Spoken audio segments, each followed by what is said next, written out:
I am an eternal optimist. So please, God, don't tell me that you're an eternal pessimist. I like to say I'm a realist. Oh, it's great. We're going to get along great. This is going to be great. This is Inside Wisconsin Sports with Trevor and Josh. Crowd is here, about to blow, waiting for me to start the show. Out the curtain, lights go up, I'm home. Whoa! Bowers, a deep drive to right. Back is Walker, still back, and Bowers wins. 1-0 Brewers on the 8th home run of the year by Bowers. Line drive right center. Back Scott, it's up against the wall.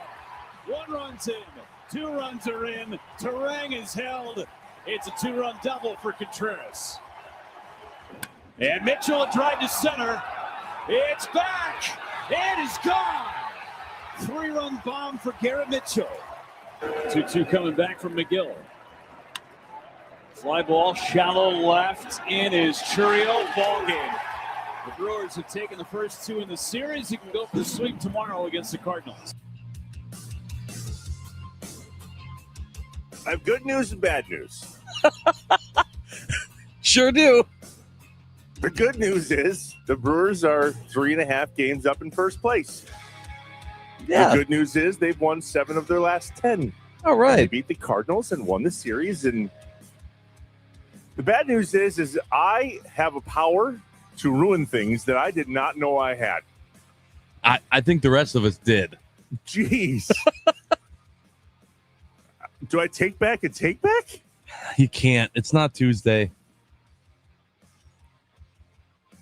Hey. What's up, Wisconsin? It's Inside Wisconsin Sports. Trevor Thomas, Josh Albrecht. Hello. Hi. Live from the Wisconsin Sports Radio Network studios, powered by the Potawatomi Sportsbook. It's not a laughing matter, although, boy, oh boy, when I say I think they're going to win the Super Bowl. Oh, it was more than that. It was. I don't see any holes in this. I think I'm going to have to eat crow. Ladies and gentlemen, we have a hole. Here we go.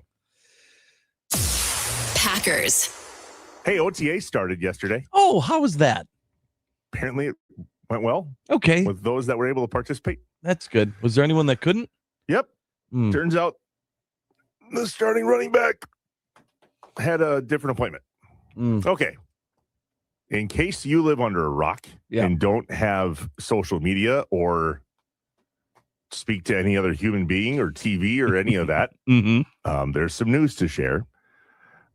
Packers running back Josh Jacobs, per a press release from the Hobart Lawrence Police Department, was arrested yesterday, booked into the Brown County Jail after the Hobart Lawrence Police Department said they responded to a disturbance complaint of some kind involving Josh Jacobs at around 8:37 a.m.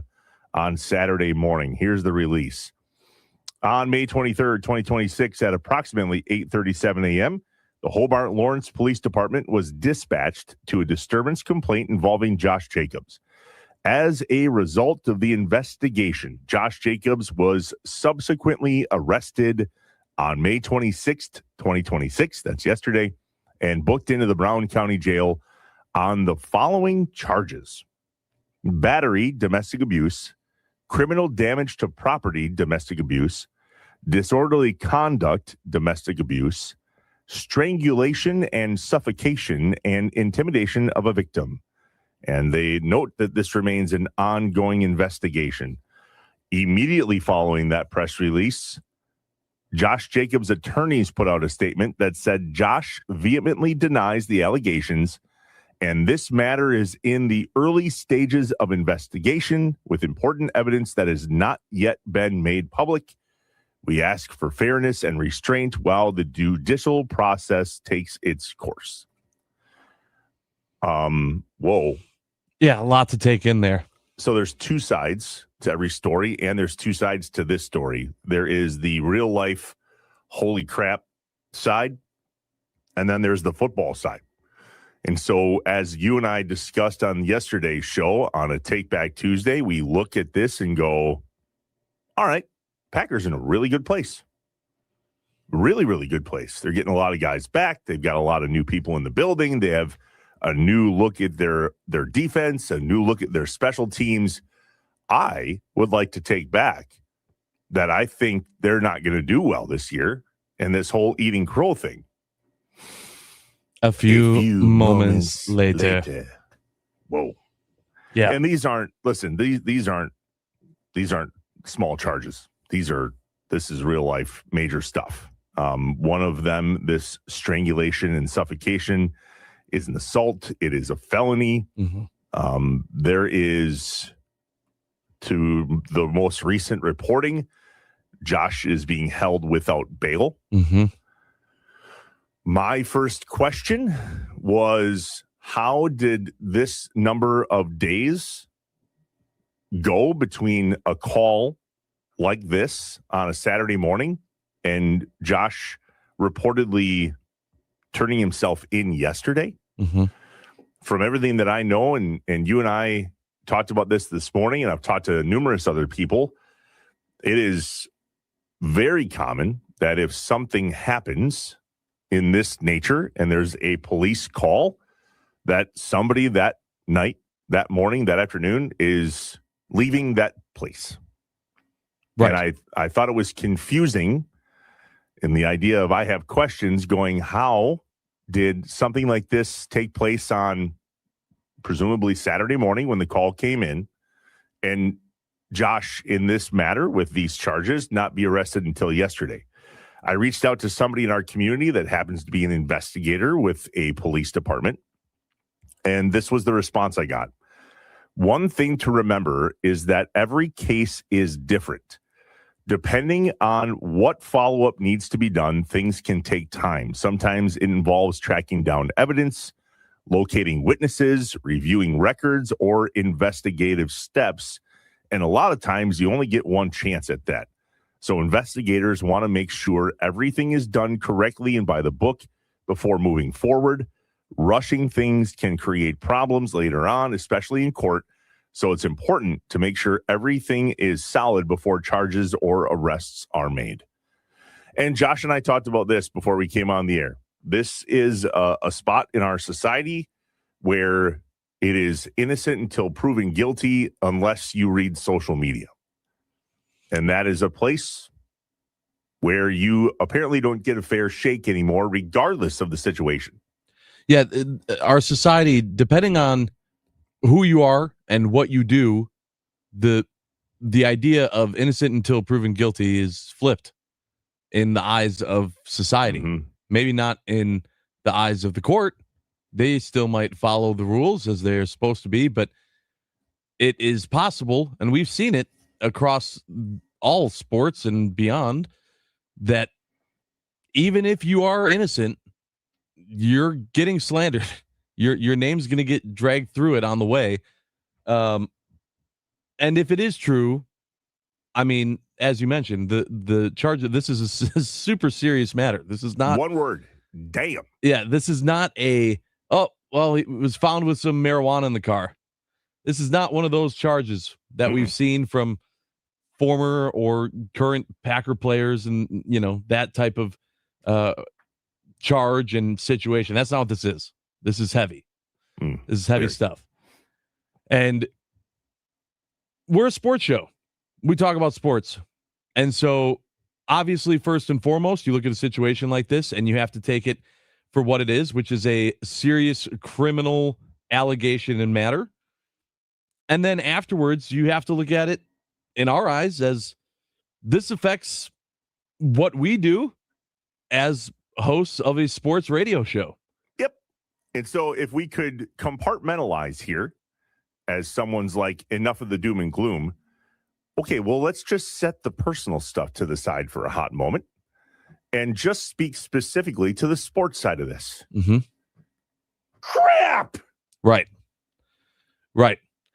And that's the big one. Like the 414 says, let's wait until we have all the facts. Look what happened with Trevor Bauer. I am looking at what happened with Trevor Bauer. Trevor Bauer is not the starting running back for the Green Bay Packers. What Major League Baseball team is Trevor Bauer currently pitching for? None. Right. So if you're making that comparison, 414, yeah, that's exactly the concern, is that if he's innocent, we'll find that out. Yeah. But that doesn't mean that he's playing for the Green Bay Packers again. Currently, he's listed number 1 on the depth chart. Mm-hmm. And if he's guilty, he's definitely not playing for the Green Bay Packers again. Yep. So that creates, as Green Bay Packers fans, a situation. We have a bit of a pickle. Yes. And it involves a hole that the team didn't have yesterday. Mm-hmm. They sure didn't. And can you imagine if you would have said something? That'd have been crazy. You look up. Almost as if there's like, the universe and stuff. I literally, if you guys, as this happened, I texted Trevor and I said, man, when you jinx him, you jinx him. Come on. and somebody else here, Nicolay Law talking text line 414-677-1250. Go ahead and just let me know what you want me to screw up in your life, and I'll talk about it on the radio. That's what I said. How do we harness this power that Trevor has for good? We're crazy. How do we make this to where when Trevor has a jinx, it's to benefit us, not the other way around. This is bad. It's very bad. And so then take a step back from the serious allegations and looking at this from the sports side of it with the Packers. I mean, draft is passed, right? There's still some free agents out there, but this even was the heat of that's all gone, right?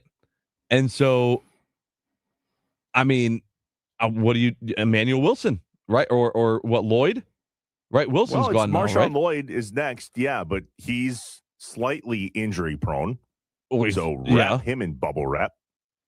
But now, okay, so if you're the Packers, what's your first call? If you're Goody this morning, what's your first call? Yeah, so I wondered that, and I also wonder what they, per the NFLPA and all the things in that agreement that we're not sure on, what's allowed in this situation. He is innocent until proven guilty. He is currently being held without bond as of the last report last night. So what move can they make? And when I say legally, I mean within the agreement within the NFL. Because to your point, it's Marshawn Lloyd, Chris Brooks, and then Damian Martinez, Pierre Strong Jr., and Jaden Nixon. That is the Packers' depth chart at running back. Mm-hmm. And Goody was on the record towards the end of last year, per the Green Bay Press-Gazette this morning, who kindly reminds us that Brian said, quote, he is in Josh Jacobs, a very important cog in what we're trying to do here. So the football side of this is a disaster potentially, because we're talking about RB1. And outside of QB1 and Micah Parsons 1, RB1 is pretty important. Yeah, I mean, absolutely. You can also be watching us on YouTube, Twitter, Facebook, all across social media at WI Sports Radio. Aaron Trademark registered on YouTube says, I've always thought we needed 2 really good running backs to win the Super Bowl. We now have 0. I mean, we don't know necessarily what Lloyd could be. I think that's one of the big things about running backs is that until they become that starting guy, you're never 100% sure. But even if Lloyd ends up having a fantastic season, right now it's still just him. When was the last time the Packers ever relied that heavily just on one running back? Either you needed to have 2 to switch them in and out, or when one goes down, like it's just, even when we had Jacobs, he was injured. Things happen. We didn't have a successful season of Josh Jacobs running for 17 games. So that's why I'm saying, if I'm Goody, regardless of what the NFLPA has to say, regardless of what Matt LaFleur might have to say about the depth, I'm making calls. You got to make calls today. Well, there's a board that exists, and it doesn't say if this, then that. I mean, there's no binder that is on a shelf someplace that says, oh, this is what we do in this situation. But there is a board with a list of people that are available I mean, the roster is typically set for about 3 seconds. And then in comes a whole new wave of players that are doing workouts. And, they're constantly taking notes and they're aware of who's available and what's next. It'll just be interesting to watch it play out. And here's the hardest part. Immediately, anybody with an NFL brain of any kind goes, okay, who are we getting? And I don't know if it's that easy inside Lambeau. I think there is a bit of a pause and you go, okay, where are we at? What are we doing? How do we handle this? What do things like the NFL Players Association and the collective bargaining agreement say on this? This is not the first time something like this has happened in the NFL, although it's certainly the first time in any type of recent memory that the Packers have dealt with something like this. So it's all real fresh this morning. And at the end of the day, there's, again, 2 sides to this news story. There is Josh Jacobs, the starting running back for the Green Bay Packers, is in jail on significant domestic abuse charges. And next breath, the starting running back for the Green Bay Packers is in jail. So now what with the old football thing? Right. And we'll continue to kind of dig into this and play this out as the morning goes on. But at the end of the day, here we are. And this is where this stands at the moment. More to come in the Malott Meats Morning Mind Dump. We're going to talk to Doug Gottlieb about this at the top of the 8 o'clock hour. And until then, deep breath. Let's move on to the Brewers. There we go. Brewers. Hey. Winners of their last 7 of 10. 3.5 games ahead of the Cards in the Central. 4.5 of the last place Cubs. In the I Have Questions portions of the show, we'll talk more about the Josh Jacobs position here, as well as the Cubs are in last place. And not just last place. They've lost 10 in a row. 10 in a row. 10 games in a row. In the middle of all of this stuff last night with Josh Jacobs in the news, I get a text from Jason in the 920 that says, that's 10 in a row for the Cubs. How many before Craig Counsell's on the hot seat? I asked Brandon Snide from 9 to noon that exact same question yesterday, and I thought we need to discuss this because what is it saying that we're thinking about Craig Counsell being on the hot seat? We're thinking about our ex, even though he still lives in the neighborhood. And I'm curious our listeners' thoughts on all of that as well. So that coming up in I Have Questions. Let's break down last night's game, though, because it went well. Brewers 6, Cardinals 0. Kyle Harrison is good at the baseball. Yes, and I'm glad that he's on our team. Agreed. Yeah, good trade. Good trade. Like always, at the time we go, what are you doing? and then it pans out and we go, man, that guy's really smart. Man, that guy knows what he's doing. Jake Bauer's also good at the baseball, leading it off with a solo home run. We'll hear that call coming up in the most electrifying sound of the day. Yelly seems to be Yelly again, which is good. I'm not saying he is the Yelly of old, but last night sure looked like it. 3 for 5 with a run and no strikeouts. I repeat, no strikeouts for Christian Yelich. Yeah, that's a good thing. Is there a Milwaukee Brewer that looks more ridiculous when they strike out than Christian Yelich? Like it's when he strikes out, man. Yeah, it's not a good looking strikeout for sure. Very ugly scene. William Contreras 2 for 4. Jake Bauer's 2 for 4. The list goes on. It is a good time to be a Milwaukee Brewers fan. Day game today against the Cards before a day off tomorrow. Yep. And oh, by the way, the Cubs lost 10 in a row.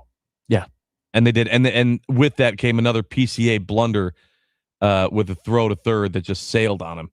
And it's just if you're a Cubs fan right now, you're going through it. I am so happy for you. Yeah. I'm totally the Jerry Seinfeld. Well, that's a shame. That's a damn shame.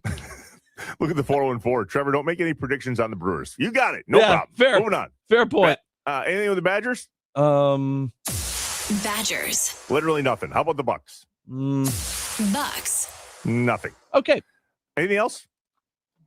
Anything else? Yeah, D-Generation X came out on the mound last night. Abner Uribe. Yeah. Let's set the baseball stuff aside for a hot second. Whoa. And then he talked afterwards through the translator, which I always think is fascinating. Yeah. And there was about a 3-minute clip of Abner Uribe talking in the locker room. All right. Yes. He doesn't speak English. No, And has an so interpreter. The first question was something about, all right, what was that? And Abner Uribe talked for about a minute and a half straight. And the whole time I'm watching the interpreter going, how do you do this? How do you repeat word for word what he's saying? I would have lasted about 20 seconds. And went, pause. Let me get that part out first. And then let's keep going. So summarize. You've given me too much. I'm just going to summarize this. Yeah, where are we at here? Not sure what to say. At the end of the day, he apologized, but also said, to hell with you, man. You can't sit here and make signals towards me and tell me that you're going to potentially hit our players when they come to the plate. No. I have your back. I want my guys to know I have their back. But did you see when he walked off the mound after his little ditty? Oh, Murph met him at the top of the stairs and then followed him down the dugout. Yeah. To which I said to Amanda at that moment, I'm like, uh-oh, Dad's pissed. Yeah, Dad is not okay. And he said so. Murph talked about it. He said completely unacceptable behavior, and that is not something that'll be allowed to slide. I don't know what the punishment is internally from Murph to Uribe on that, but yeah, and we got to say too that like Uribe's celebrations have gotten longer and bigger as his tenure is gone. Has it not? Right? Yeah, and that turned into a GIF last night. Oh, immediately. Totally did. Awesome, by the way. And now pause. The fan in me goes, let's go. I love that. Hey, St. Louis. Yeah, right. Like as a fan, I'm all about it. I am too. It was a little over the top, but I didn't really care. It was the third. What did they say to Aaron Rodgers back in the day? Yeah, it was the third thrust. Yeah. That got you in trouble. The first two were fine. Don't do it a third time. If it's the first, I don't know. Can I say the S-it word? I don't know what I'm. Okay. It was the first one that was fine. Then they crossed. Right. And went again. And then the third time they came back. And I'm like, okay, that might. And Jeff Levering right away on TV goes, ooh, he's going to have a conversation with Murph. That is a given. Yeah. Yeah. You can't build it up that much. Keep it to 2. Keep it to 2, Uribe. Probably would have been fine. No third thrusts. Don't do the third. Would have been fine. It was aggressive. It was aggressive. And he started his little normal deal and then punted. He was like, no, you know what? Bam, bam, bam. Yeah. Now, keep in mind, too, this is the 8th inning of a 6-0 game. Like, it is. That was not to, like, lock it down, in a tight game, bases loaded, 3-2, bottom of the 9th. Like, you're up 6-0. Most Cardinals fans had left. It was over. And that's the time where you're like, yeah, take that. Ugh. Everyone's like, all right, hey, whoa. Pump the brakes there, bud. And if I'm Abner Uribe, I sit down on the bench and I see Murph in my face and I go, no habla inglés. Yeah. Oh, yeah. If you want to have a chat, go get my interpreter guy. Oh, you imagine? That That's had like to be a long walk. Sitting on the couch. Oh, yeah. No, it was even worse because he saw Murph as he takes that walk back. That's a long walk back to the dugout of just, oh boy. That wasn't Dad's waiting for you or like in the living room. That's you're walking down the hallway. Like you got a long walk to Dad and you have no other way to go. Front door's open. You pulled in the driveway. You're late. You didn't meet curfew. And your front door is 100%. Okay. Let's take a break and come back with I Have Questions. And there are numerous questions that we have to ask today. Oh, man. A lot of questions. Many a question. We're live from the Wisconsin Sports Radio Network studios, powered by the Potawatomi Sportsbook. It's Inside Wisconsin Sports with Trevor and Josh.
When things just don't add up, Trevor and Josh ask the hard questions or just point out how messed up stuff is. I only have one question. Can you fly this plane and land it? Surely you can't be serious. Do you view this season as a failure? You asked me the same question last year. What's the most important question the Badgers have to answer Saturday? This is a great question. Oh my God, this is a great question. It's time for I Have Questions on Inside Wisconsin Sports with Trevor and Josh.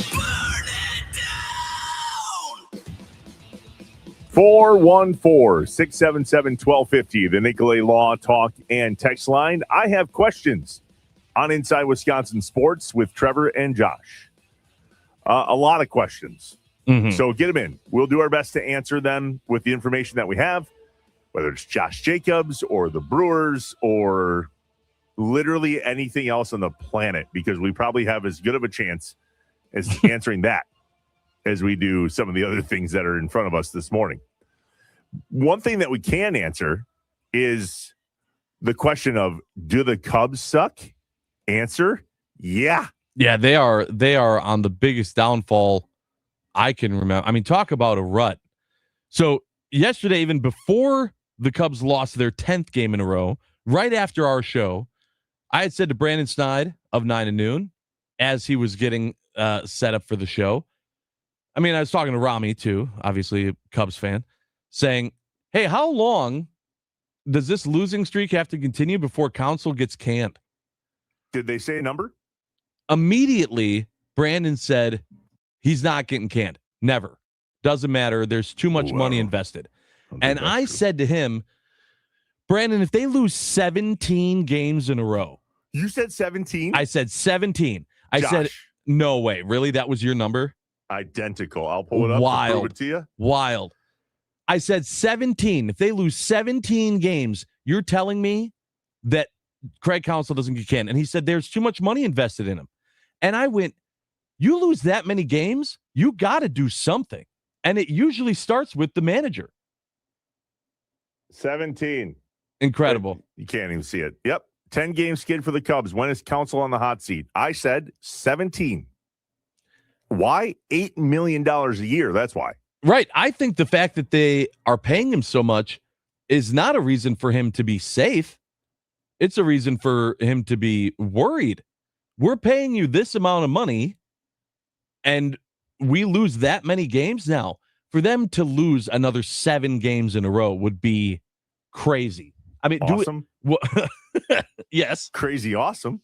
But as I look up some numbers here, the question I have, and I have questions for the Nicolay Law Fan Talking text line, 414-677-1250. Craig Counsell's our ex. He still lives in the neighborhood, so we kind of have to see him from time to time. But the Brewers are doing well right now. They took over first place. They're doing better. Do you still hate watch the Cubs in that way? I had a buddy over the weekend who texted our group chat before the Brewers even played the Dodgers and said, Cubs already lost today. It's going to be a great Saturday. And I went, oh, okay. Then we don't even care how the Brewers do today. You're just happy that the Cubs lost again. Fantastic. Is that how other people feel? And do you look at Craig Counsell and go, man, would I love to see him get burned and this whole thing fall apart and him not even make it through this season?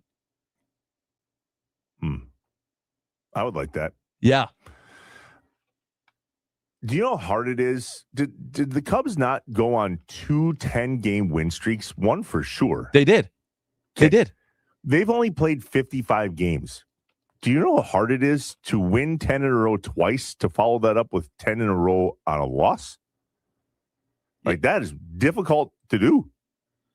Do you know the biggest record in the modern era of baseball for most consecutive lost games by a baseball team? Modern era. I'm going to guess 16. 23 by the 1961 Phillies. We'll have to see if the manager got let go at like 17. That's okay. So that's what I'm saying. Like, I think that 17 is a pretty damn good line. If I'm not Vegas, but if I was Vegas, I might put it at 17. How many games do the Cubs need to be out of first place, regardless of losses in a row? Well, and so that's another good point, right? Like if the ebbs and flows of the season have it to where somehow they lose 17 games in a row, but they're only 5-6 games back somehow of first, does that change anything? And really, it's kind of like, there was a comedian once that told a joke about when people worry about what's happening with like the royal family. They're like, I don't understand people that read into those tabloids. Like, that's not even our news. That's on the other side of the pond. I know we're sitting here as a Wisconsin sports radio show, and we're not talking about the Brewers. We're talking about the Cubs. But we're talking about the Cubs losing 10 games in a row and wondering, could this truly be a downfall of Craig Counsell, who was beloved in Wisconsin for a long time? As a guy, yeah, but as a manager towards the end, was he beloved? Probably not as much as some people are letting off. We've talked about this. That people were okay with him not saying good riddance, not saying no, please come back. It was very agnostic, just middle of the road. Craig Counsell is going to go get paid to be a manager somewhere else, and it might be time, and we're good with it. No hard feelings, nothing. And then he went to the Cubs. He goes to any other team, and I don't think there's any bad feelings. Parade on the way out of town. Right. And I think that if this was happening, let's say he went to the Orioles, just throwing out a team. Let's go to the Orioles. Brewers have nothing against the Orioles. And then he's doing this, and then the Orioles lose 10 in a row, and are we even having the conversation of saying, hey, if the Orioles lose 7 more, do you think Craig Counsell loses his job? I don't even think we're talking about it. It might come up in conversation because it's still Craig Counsell, but we're not hate watching it. Right. I mean, Jason the 920, 100%. I like to kick a rival when they are down. I get that. I feel the same way. But do we kick as hard as we are now without Craig Counsell as the manager? No. 262 says, how much of that streak is on the manager and how much is on the players? The manager isn't making boneheaded plays on the field. Right. You can talk about, all the struggles throughout these games. How many of these losses have been on bonehead plays from PCA in center field? So, I mean, a lot. Man, is that guy. Number. Right. A beautiful number. That guy's going through it. And yeah, absolutely. You can say it's not Craig Counsell's fault that they're not hitting. But I feel like in every major sport, that's just part of the role of the head coach, of the manager. That when things are going bad, your seat gets warm first. It has to. Look at the Packers season. We were wild about Matt LaFleur at the end of last year. Those last 5 games and the leads that the Packers had, including the playoff game, brutal. Yeah. Did the players give up the points? Yep. Do we still think the manager / coach deserves to be held accountable for what happens on the field? Mm-hmm. Yeah. I mean, and the other thing too is that you got to remember, like with these type of competitive players, there's no way that this isn't a locker room situation either. There's no way that everyone's still going in every game after losing 10 in a row and going, we're okay. Hey, we're okay. We're going to figure it out. No worries. Like maybe after 4 or 5, you have that. Not after 10. And then that becomes a problem with the manager. Is there any other team that we care this way about? Like if the Cardinals lost 10 in a row, I don't know that I would care as much. I mean, I would be just as excited. Just as excited? Well, I very much hate the Cardinals. Sure, but I mean, still, this comes with a level of disdain that is completely connected to Wrigley North, Craig Counsell, and just the stupidity of Cubs fans is what it feels like. Right. So I think that's the big difference. That's what makes this different. If it was any other team, let's say it was the Dodgers, in no way, shape, or form are we asking how many more games they have to lose for their manager to get fired. That whole aspect of this question only applies because it's Craig Counsell. But I think the number is 17. The Cubs are 20-10 in those 30 games in the streak. That's a .667 winning percentage. Thanks. Yeah. Again, we're not saying that they didn't have they were the hottest team multiple times already this season. But usually things happen when there's that long of a streak to where the front office, the organization goes, we got to make a change if we're going to salvage the season. Usually they're looking at the manager. They're not looking at replacing first base. So to this person's point in the 5-7-1, do the 20 games they lost, or I'm sorry, do the 20 games they won 10 in a row twice, does that outweigh the 10 in a row they've lost? Good question. I think so. Now, 17, different ball game. Correct. Well, let's just keep losing then, I suppose, and watch this. Wouldn't hurt. I have learned in life not to try to put out other people's fires, but I will absolutely pop up a lawn chair in the front yard and watch it burn. Yeah. Hey, look at that. Grab a bucket. No, thanks. I'm good here. Bowers home run again. And the dude had a blast playing baseball last night. Did you notice that? He had so much fun. Smiles abound. Fun is contagious. The most electrifying sound of the day is next.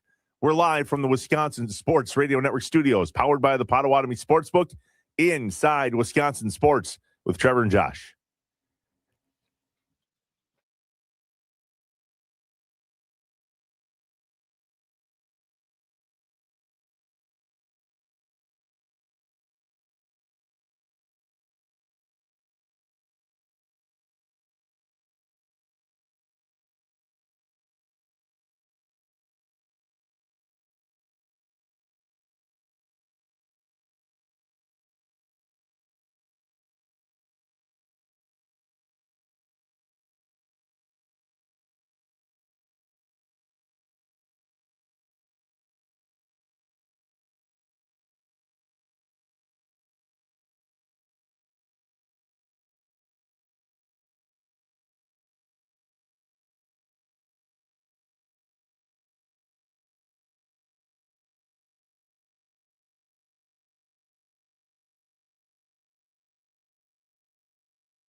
It's time for The most electrifying, sound of the day the most electrifying. on Inside Wisconsin Sports with Trevor and Josh. Brought to you by Best Electric. Learn more at bestelect.com. Don't stress. Connect with the best. Bowers, a deep drive to right. Back is Walker. Still back, and Bowers wins. 1-0 Brewers on the 8th home run of the year by Bowers. Jake Bauers' home run, call courtesy of Jeff Levering and Brewers TV, is the most electrifying sound of the day, brought to you by our friends at Best Electric. Remember, no job is too big or too small for Best Electric. Don't stress. Connect with the best. Call them today or visit bestelect.com. Trev, I made the decision, gosh, what was it? In April? I think it was still April, based on Tommy Wirtz's excitement and love and passion for Jake Bauers, that every time that man hit a home run, that's your most electrifying sound of the day. It's just how it was going to be. And let me tell you, when he hits a home run now, it means a little bit more to me. I go, hey, that's the most electrifying sound. We're doing it. And so if you're listening to this show, when you watch Brewers games, I'll tell you right now, when Jake Bauers hits a home run, you know exactly what you can listen to at 6:45 on Inside Wisconsin Sports. I kind of thought the crab walk was going to make an honorable mention. The crab walk was okay. That was fun. It was fun. I like, that's fun when you see players like jokingly they take the kiddish route and things. Did you see something on the Jumbotron last night? I saw it on social media. I couldn't decide if it was real.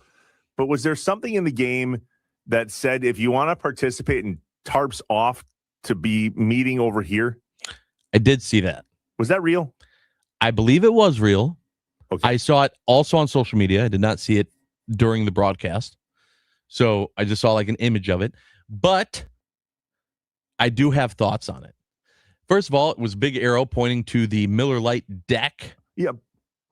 Yeah. As if these guys are all of age. Okay. Not even the problem. The problem is this is the Brewers. And according to the people that were commenting on the post that I saw, a lot of them were in favor of the support that the Brewers were doing for the tarps off thing. First of all, the tarps off did not listen, by the way. The kids were in 440 or what, I mean. Yeah, I think it's 440, 420. I wish it was 420. Yeah. I want that to be section 420 in the worst way. That would have been, it was not 420. 440. But I went, this is seriously mom and dad trying to be like, you can drink in the house. Like, that's totally fine. Just don't drink anywhere else. But like, we're cool parents. You can, I was like, that's not how it works. Like putting up something being like, hey, we also love tarps off, huh? Let's just do it over here away from any problems we might have. That's still cool, right, kids? Like that was totally the vibe I got of just like cringe parent vibe of being like, that's not how it works. That's not how it works. Seeing that sign and then thinking about, okay, timeout. I would imagine the average age of the tarps off crew is 16 and a half. Yeah. So, yeah. But by all means, let's meet at the Miller Lite deck to take your shirt off and throw it around. The coolest part of the game last night, I hope you were watching till the end, Josh. Yeah. The roll call. The roll call that the for the players did. Yeah. Man. I mean, they got everybody to respond. Except for the pitcher and catcher, yeah. Yep, that was it. But, I mean, it was undeniable. Even the broadcast had to acknowledge what they were doing. I'm just saying, like, they chose, hey, come to the Miller Lite deck because they knew it wasn't going to be in a section where someone had paid for a seat and they didn't have to deal with upset fans. It was a perfect example of the Brewers organization saying, how can we be the cool parent and yet also not have families be upset with us? I get what you're trying to do, but just like when you have a teenager at home, they read right through that. There's other news that some people are reading through this morning. Oh, God. And that will take the cake in the Malott Meets Morning Mind Dump. Coming up next on Inside Wisconsin Sports with Trevor and Josh, we'll relay what we know, the facts about Josh Jacobs being arrested yesterday and currently in the Brown County Jail here in Brown County, Wisconsin. Crazy story, crazy questions, and crazy impact on a team that up until yesterday had no holes. Whoops. We're live from the Wisconsin Sports Radio Network studios, powered by the Potawatomi Sportsbook, 414-677-1250, the Nicolay Law Talk and Text line. Get your thoughts in. The Malott Meats Morning Mind Dump is a doozy, and it's next. Stay here.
I am an eternal optimist. So please, God, don't tell me that you're an eternal pessimist. I like to say I'm a realist. Oh, it's great.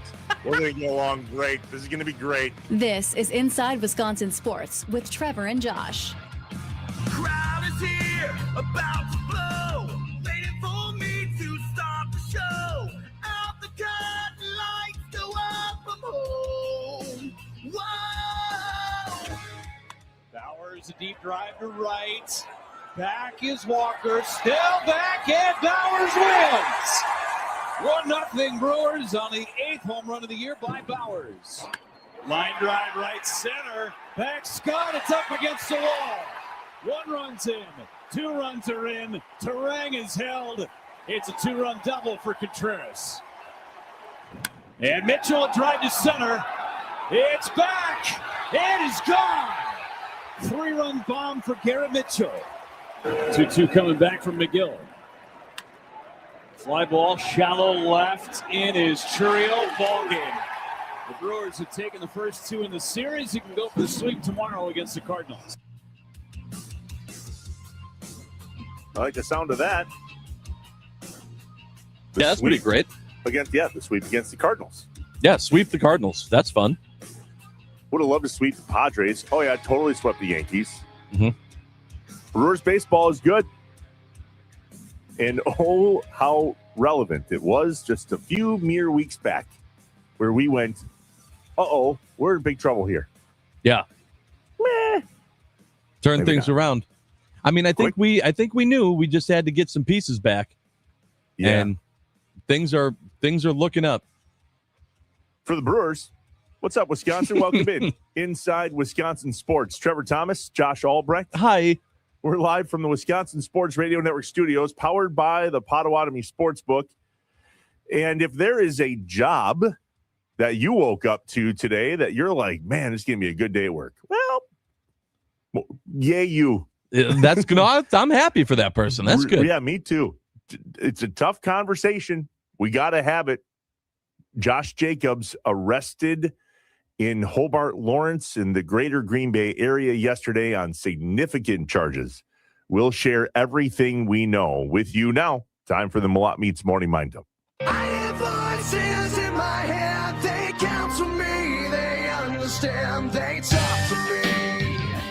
The coffee is kicked in. We're awake and ready to roll. Let's get some things off our chest and out of our heads. You don't know what it's like to be me out here for you. It is an up at dawn, pride-swallowing siege that I will never fully tell you about, okay? I'm as mad as hell, and I'm not going to take this anymore. I'm in a glass case of emotion. What we've got here is failure to communicate. We got no food. We got no jobs. Our pets' heads are falling off. It's time for the Morning Mind Dump, presented by Malott Meats. High-quality meats at a fair price, safely delivered to your front door. To learn more, visit WisconsinMeatMarket.com. Experience the power of the family meal with Malott Meats on Inside Wisconsin Sports with Trevor and Josh. WisconsinMeatMarket.com. That's where you'll find 10% off ribeyes for Father's Day, plus the T-bone as the meat of the month, at least between now and June 1st. Ribeyes, though, man, oh man, experience the power of the family meal with Malott Meats. All right, here's the best way for you to get caught up on all things news about Josh Jacobs in summary form, and then we'll talk about it. Here's Ian Rappaport with the NFL Network. Some official statements from those involved. Got a statement a couple minutes ago from the lawyers for Josh Jacobs saying they vehemently deny the allegations that matters in the early stage of the investigation with important evidence that has yet to be made public. That's from David Chesnoff and Richard Schoenfeld, who are Josh Jacobs' lawyers, also represented him for a charge earlier in his career. They are Las Vegas-based, denying the allegations. Also have statements from the NFL and from the Packers. The Packers say we are aware of the matter in involving Josh Jacobs. As it is an ongoing legal situation, they're withholding further comment. The NFL is also aware of the situation and has been saying they have been in contact with the club. Now, there's a lot that needs to happen here before we know many of the answers to so many of the questions that are going on right now, including not the most important question in this situation, but football-wise, is Josh Jacobs going to play next season? Again, in a life, that is not the most important. Football, that is something we are wondering. Could he be added to the commissioner's exempt list? My understanding it is too early to tell whether or not that is the case. There's a long way to go here, but as you mentioned, a very serious situation surrounding one of the game's stars, Josh Jacobs. We woke up yesterday with no holes in the Green Bay Packers. We wake up today with significant holes, at least one. On a Would You Rather Wednesday, which we're going to get to here towards the bottom of the hour, and talk about scenarios abound of would you rather this or that. And in this case, I think anything else would be a would you rather. Just a tough set of news to see yesterday afternoon / early evening. You heard it there from Ian Rappaport. Josh Jacobs arrested yesterday, booked into the Brown County Jail after the Hobart Lawrence Police Department said that they responded to a disturbance complaint involving Jacobs at 8:37 a.m. Saturday, May 23rd, early morning. Here are the charges: battery, domestic abuse, criminal damage to property, domestic abuse, disorderly conduct, domestic abuse, strangulation and suffocation, and intimidation of a victim. That strangulation and suffocation is assault, and that's a felony charge. And so we talked about this right to start the show at the top of the 6 o'clock hour. We're doing it again here in the Malott Meets Morning Mind Dump. We want your feedback, your thoughts, and there, again, not only are there two sides to every story, but there are two sides to this story. There is one side that is the human side that is very real, very major, and very scary. And there's a football side that is very real and very scary. And on two completely different levels. Yep. And I apparently have a jinx button that is ridiculous. Yeah. I said yesterday, I believe it was in this very segment or the one after on Take Back Tuesday, that I thought the Packers were in as great of a position as they could have possibly been going into this season. Now, the fact that I would like to point out that I said that after this incident happened, we just didn't know it. So I don't think I can be blamed. That's a technicality. That's a technicality. But a fair statement. Yes. We didn't know. So where do we start, Josh? I mean, let's get the... Well, let's start by looking at what Ian Rappaport just said there, right? First, the system, the judicial system, is going to do what it does, right? And it's supposed to work in the way of you're innocent until proven guilty. Keyword supposed to. In the eyes of an organization, they can look at it, though, and go, yeah, but either way, this is a bad look for the brass and one that we do not want associated with us. And so even if he is found innocent, that does not mean that the NFL can't still make whatever decision they want to. Well, that's one of the questions, right? Is what decisions can be made right now? Right. Based on charges. In the idea of innocent until proven guilty, does the NFLPA, and listen, I hate to say this, but this is not the first time. There's been a bit of a precedent set here. And whatever the contracts say is ultimately how they need to handle this. Because that's what happens when these things occur, right to the black and white. Yep. Right to it's here on paper, on the one that you signed, actually. And so here's what the next steps are. He hasn't even made a court appearance yet. No, he's or been released, right? As of this morning, he is still in jail. Yeah, you cannot make bond unless bond is set. Correct. And the way they set bond is to make a court appearance. So he is currently being held in the Brown County Jail without bond because there has not been a court appearance that bond has been set at. Now, in regard to the timeline of the events, that's something else that I think is relative here. Mm-hmm. And I spoke with an investigator that works at a police department here in Northeast Wisconsin. And my question to this investigator was, help me understand the timeline. In any scenario that, whether you see it on TV or hear about it and read about it, if there's a domestic abuse call, then typically somebody's going to jail. You don't leave two people in the same place. So what happened here in that this call came in on early Saturday morning. I mean, 8:30-ish, right? 8:37, something like that.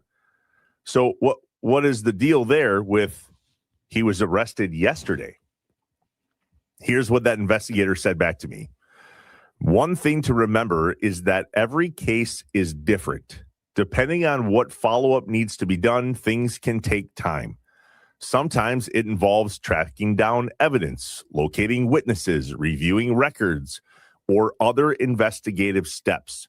And a lot of times you only get one chance at that. So investigators want to make sure everything is done correctly and by the book before moving forward. Rushing things can create problems later on, especially in court. So it's important to make sure everything is solid before charges or arrests are made. Well, that helped me out big time, because if that's the case, they wouldn't have left two people in the same place in regard to what was going on. And the fact that Josh Jacobs had to turn himself in yesterday meant that there was a warrant for his arrest. He was notified of said warrant, and the rest is history. And again, this is just a little bit of assumptive connecting of dots, right? But that's a key point. I don't want to just glance over that, because that was the confusing part for me. Was if he's saying he's not guilty and denying the charges, but he also turned himself in, that those usually would contradict each other. However, if it's a situation where there was a warrant out for your arrest, then that can be a situation where you can turn yourself in and say, hey, I'm cooperating. I didn't do anything wrong, but I'll cooperate with whatever you need.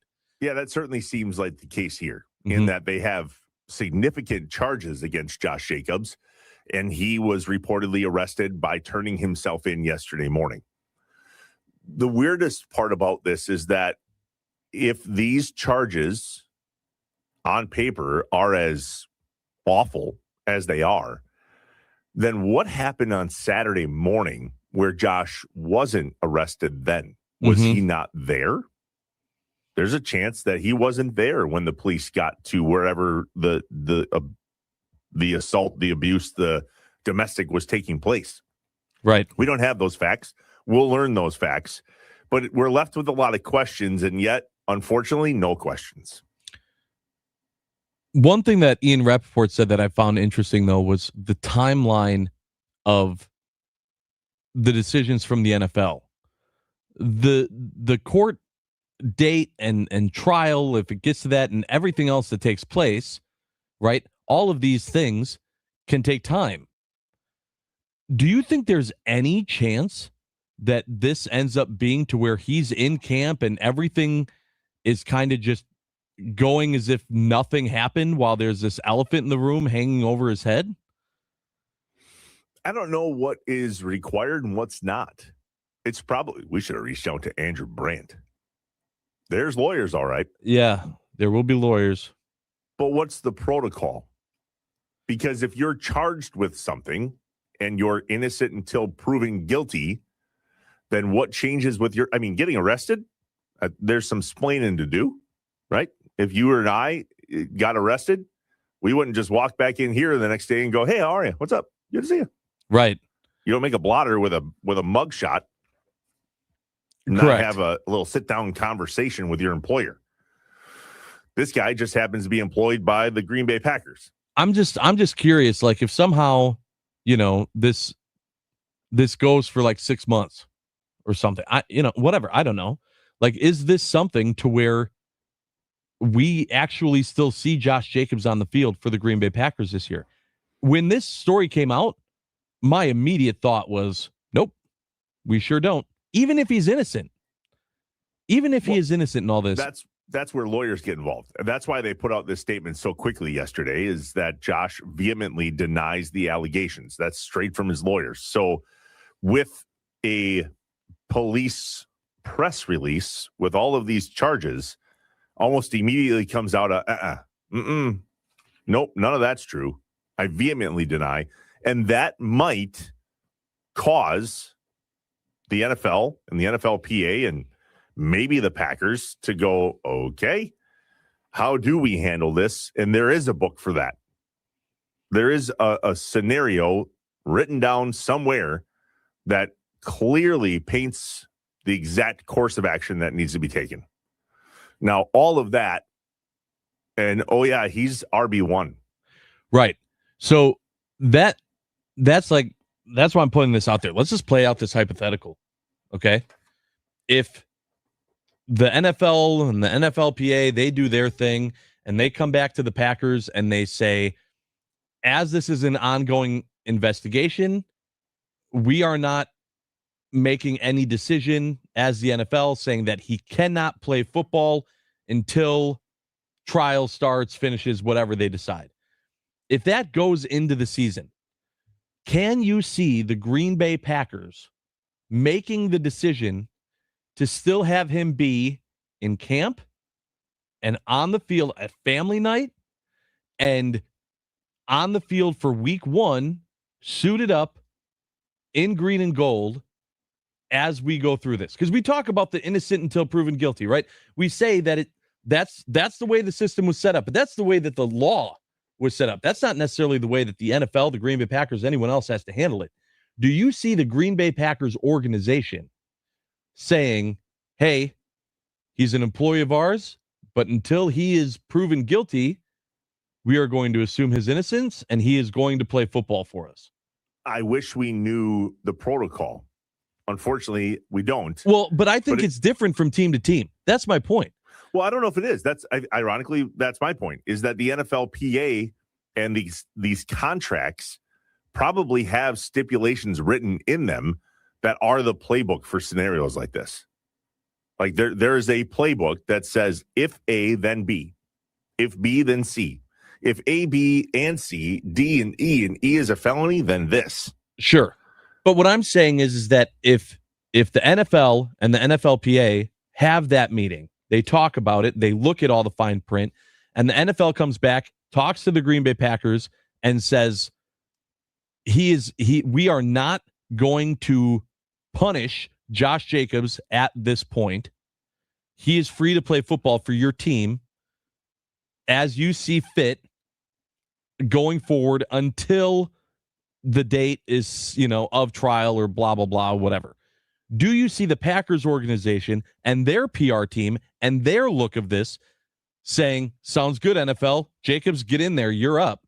Or do they look at this and say, this isn't the Packer way. This isn't carrying the G, and unfortunately, we can't take that chance. We're going to make more of a rash decision than the NFL is and cut him loose, make him a free agent. And then if it turns out he is innocent, then a different team can pick him up. That's what I'm trying to figure out is, do the Green Bay Packers stay true to course if they're allowed to, or do they jump the gun, come out with a statement and say, no, unfortunately, based on the allegations and blah, blah, blah, the Packers are moving on from Josh Jacobs? If that was going to be the case, don't you think that would have been handled already? This happened on Saturday morning. The Packers knew about it right away. They knew about it on Saturday, is what you're saying. They're aware of the situation. The NFL is aware of the situation. He was arrested yesterday. I don't think they do. I don't think they would. I think that they would wait until the NFL does their due diligence with the NFLPA and then make their decision. Well, so both the NFL and the Packers came out with a statement there per Ian Rappaport that said, we're aware of the situation and we're going to allow the legal process to play out. Because it's a legal matter, we have no further comment. So right there, that was the Packers saying, this is a legal matter. It's still in the legal process, and we have to make no further comment until whatever is in the little binder that says, here's what we're allowed to do moving forward. Yeah. Ironically, there's a few people that are in handcuffs right now. And Josh Jacobs is one of them. The NFL and the NFLPA might be one of them. The Packers might be one of them. And at the same token, in the very next breath, there's an entire football side to this that is where Josh and I's job picks up where the other story leaves off. In that, let's just hypothetically say he can't play for the Green Bay Packers. He will no longer put on a Green Bay Packer uniform. Problem. Mm-hmm. There's a hole. Huge problem. I don't know. I mean, these are the type of situations that if you are a Brian Gutekunst, this is what you get paid for, bud. These type of situations. How do you handle this? And that's why when we started the show today, I said, what's the first phone call you make if you're Brian Gutekunst today? Who do you call? Are you looking at free agents? Are you looking at other teams? Are you looking at what you have in picks? Are you thinking, or even thinking about trading a pick to try to get someone from a different team? Boy, oh boy. What if you're Ed Policy in this situation? Oh, you've been the general counsel for the Packers for years, the lead attorney. Yeah. Now you're the Great pres. point. Hey, boss, welcome to the job. I know Mark Murphy had to deal with that whole Brett Favre thing. Here's your turn in your first year on the job. Yeah, welcome to the job, pal. Now what? And there's some things behind the scenes with that too, right? I wonder what happens when this stuff happens. Like, does the executive team get a call? Whose phones ring? Is there a meeting? Has there already been a meeting? Who's in the meeting? And ultimately, what does that look like to allow the judicial system to run its course? Josh and I were talking off air. I heard a news story on the way in this morning, listening to news radio at 4:30 in the morning. And they were talking about how in America, even jury rooms can't get on the same page based on whatever belief system they bring into the room, regardless of what it is that they're currently talking about while in the room, based on the reason they're there. So when you see a situation like this, you go, geez, now this is going to play out in public based on who it is. There was a piece of me that wondered if that's why it took a little bit longer, and the holiday weekend and now court dates and all those things. But it'll be really fascinating to watch it play out. It's a horrible situation. And again, the left hand says, what an awful life circumstance. Awful. And what an awful circumstance for a football team that is done with the draft, is through all the major free agencies.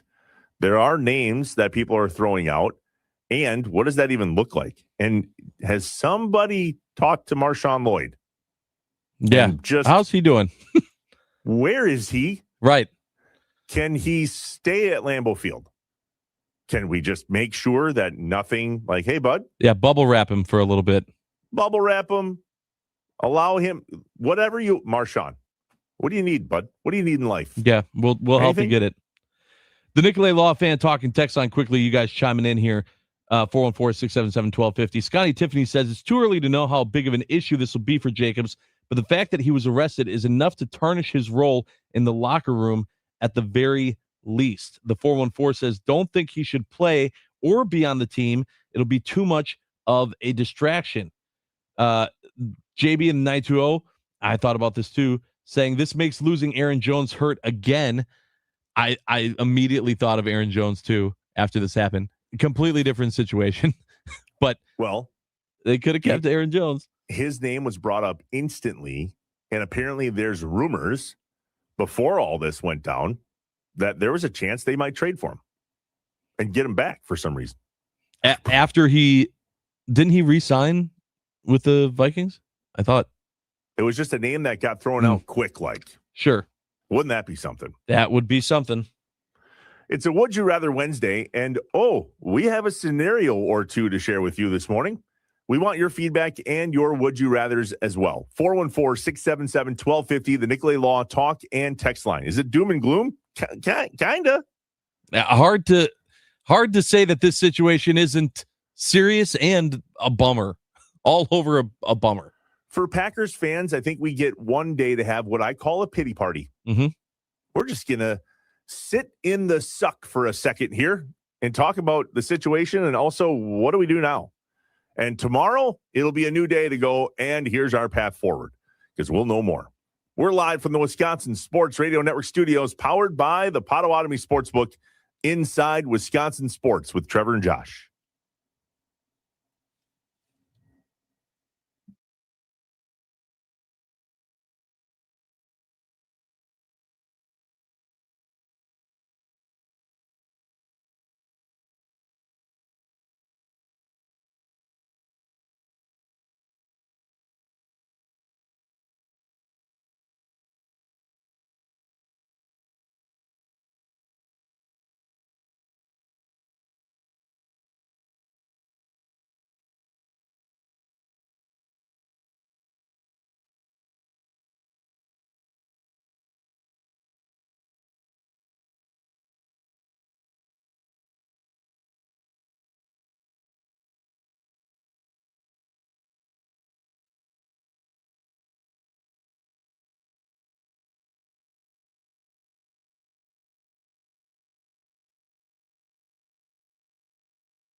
Coming off a dominant win by Kyle Harrison and the Brewers, the Crew takes on the Cardinals in Game 3 of their series today. We'll get you ready for Game 3 with Tommy Wardson, the leadoff show this morning at 11:30 here on the Wisconsin Sports Radio Network. It's Inside Wisconsin Sports with Trevor and Josh on a Would You Rather Wednesday. There's a scenario or two that I think we can lay out for you as to Would You Rather today. Oh, like this one. Okay. Which one was that, Trev? You woke up this morning, Josh, and your job is either Matt LaFleur's or Brian Gutekunst. Oh, today I'm much happier to be Matt LaFleur. But you have to talk to the media today. And still, I can say, hey, my job here is to focus on football, and we're going to focus on football. And you have an out, and you can say that. If you're Brian Gutekunst at policy, you can't say that this morning. Well, you don't have to say anything, luckily for them. Right. But that's still it's a different situation for sure. Yeah. Hey, I want to know, would you rather do tarps off with a bunch of people at a Brewers game or wear nothing on top but a cheese bra at a Packers game?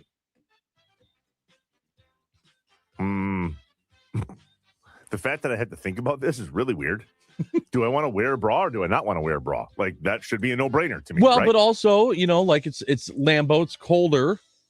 It's colder, right? At that point, the cold is going to reach wherever there is sure anywhere. Should we do this tarps off thing? No. Well, I mean, yes, you should. I think you should. The question was we. I think I would choose Brewers just because am I in the group of people that are in cheese bras or is it just me? It's just you. Yeah, I would like to be a part of a group and not the sole focus. Yeah. Because when you're a part of a group, it's a wide shot. Right. And the roll call last night and the whole thing, I mean, it was great. Tarps are awesome. Awesome. If you are alone at Lambeau as a man with your shirt off and a cheese bra on, you're probably on SportsCenter. Maybe. On a not top 10.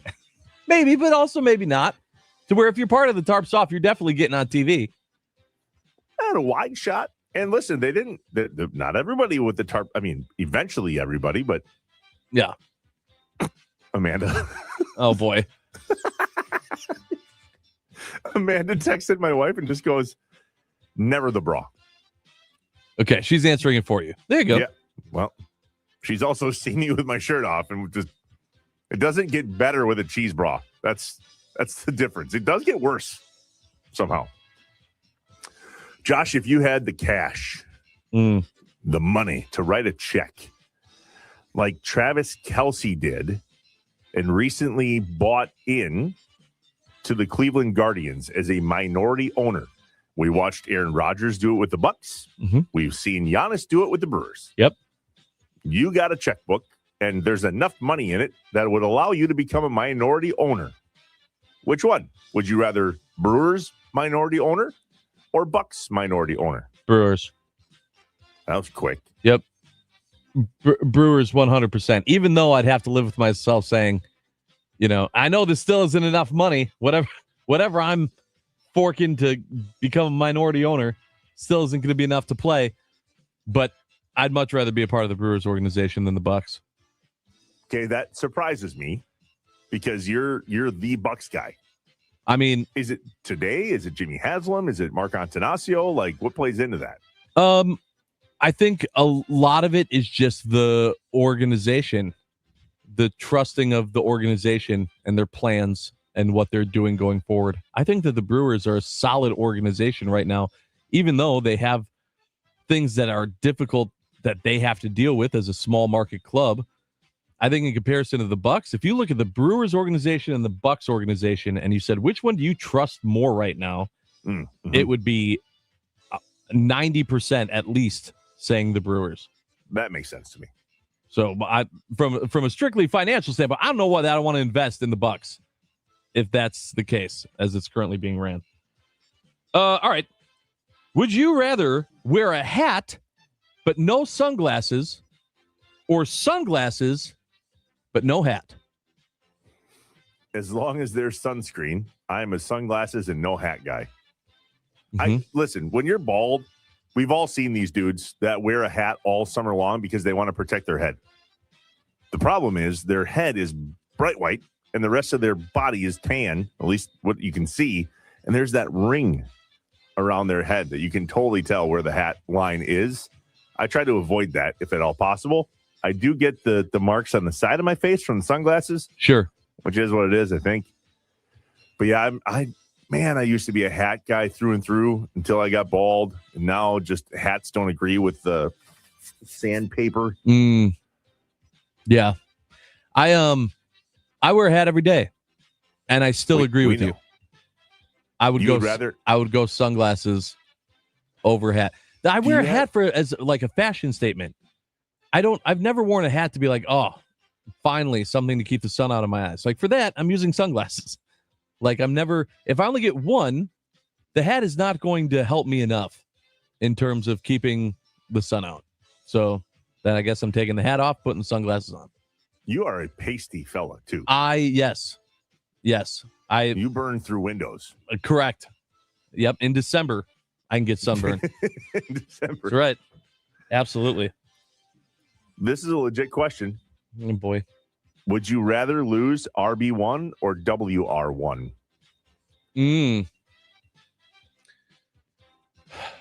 WR1. No, I'd rather lose RB1. You would. So in this scenario with the whole Josh Jacobs thing, you think that the RB1 is more overcomable in a loss than losing. Who's going to be WR1? Is it Watson? Probably, yeah.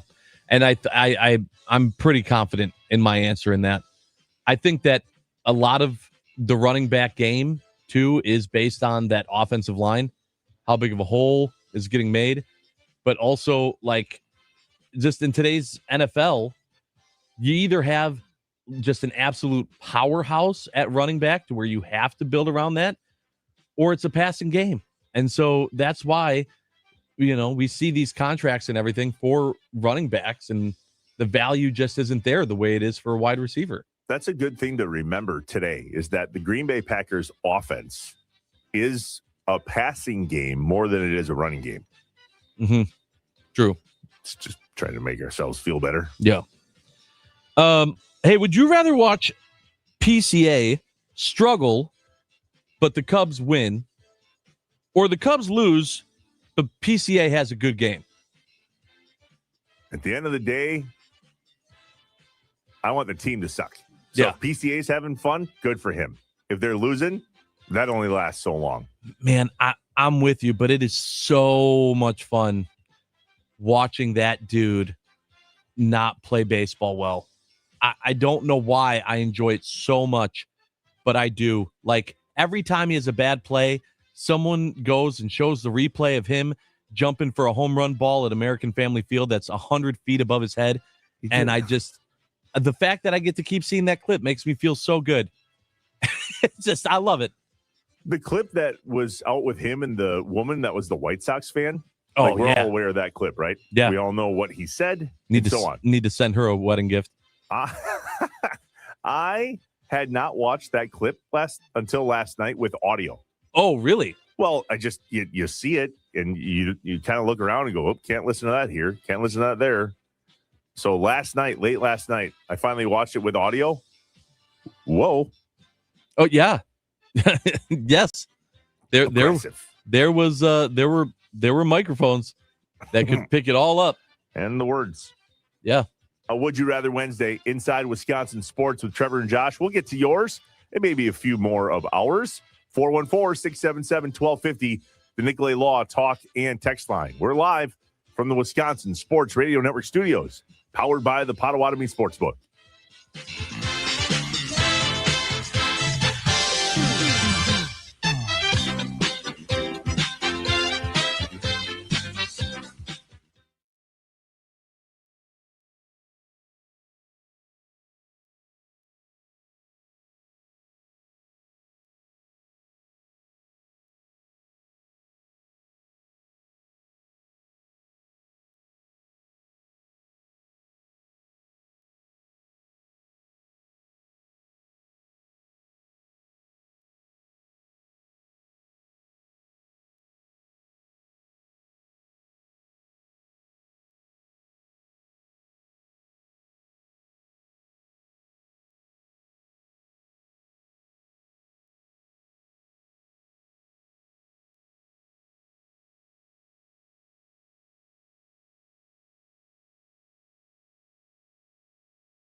The Queen of Spice is heating up breakfast at Wendy's with new items like their jalapeno sausage egg and cheese biscuit, jalapeno bacon egg and cheese biscuit, and a spicy side twist of jalapeno bacon seasoned potatoes, available for a limited time. So get a bite while you can and spice up your morning at Wendy's.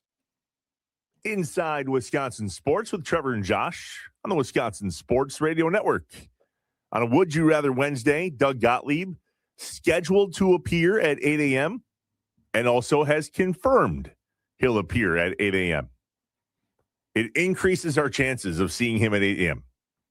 Does not guarantee us. Mm-hmm. Absolutely not. Josh, would you rather, from Bob in Minneapolis here, okay, camp in the haunted area of Gettysburg or in the haunted woods of Holy Hill, which I did not know existed? Yeah, I also did not know that existed.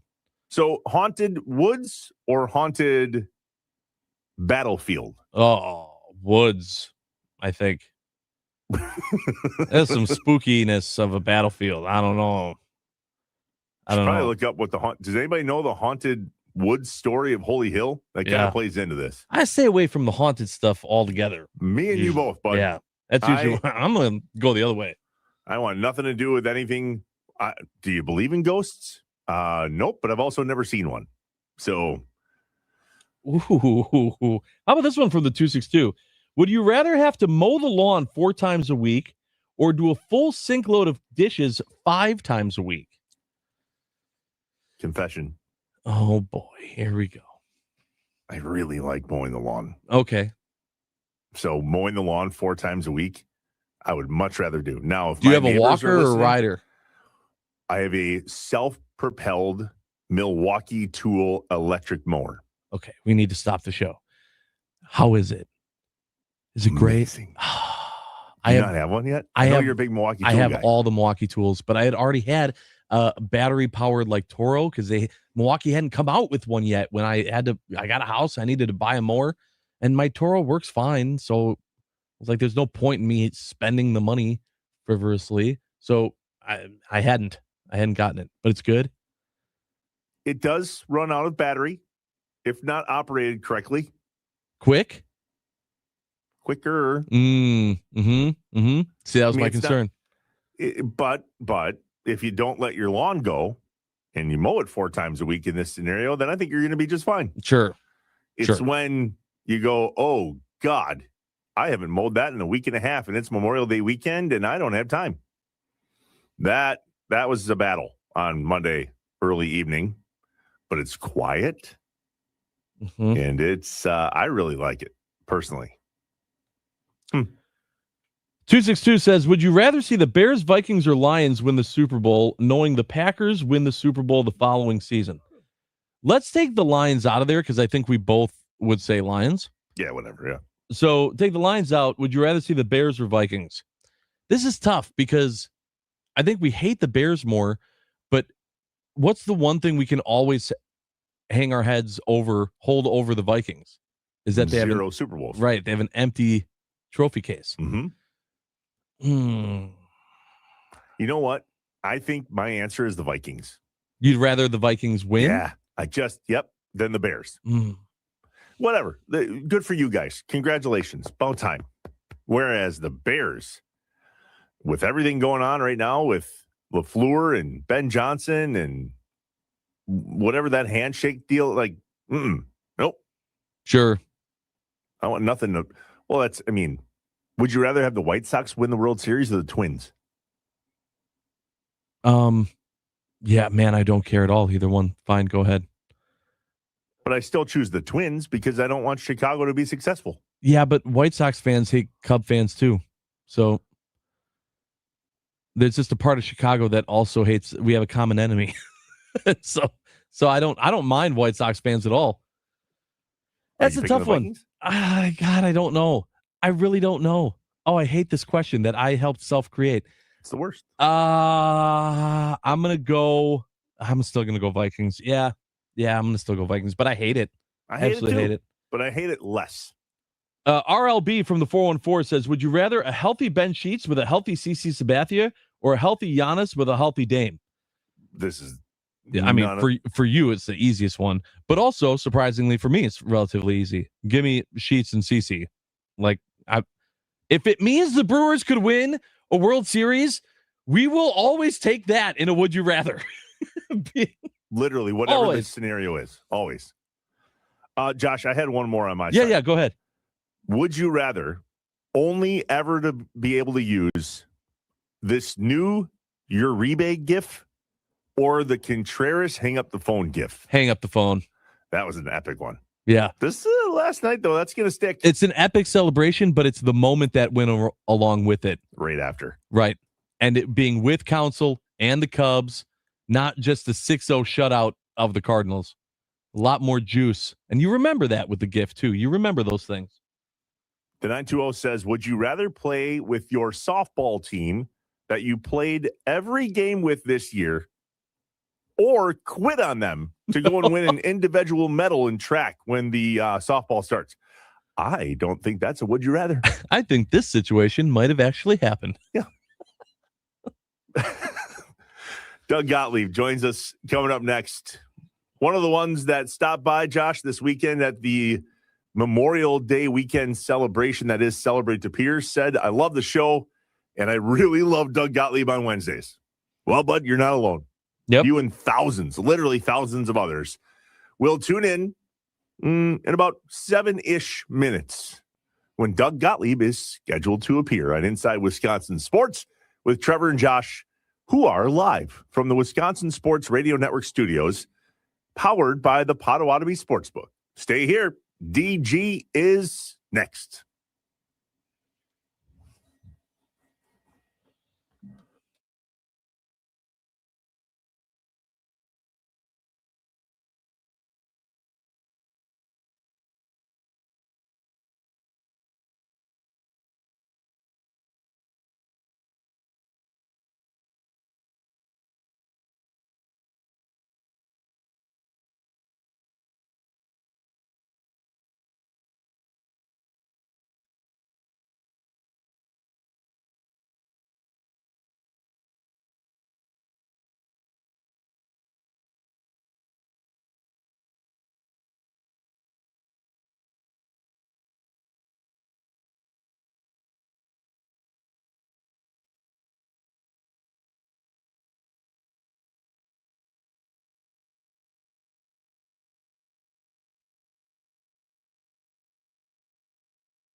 I am an eternal optimist. So please, God, don't tell me that you're an eternal pessimist. I like to say I'm a realist. Oh, it's great.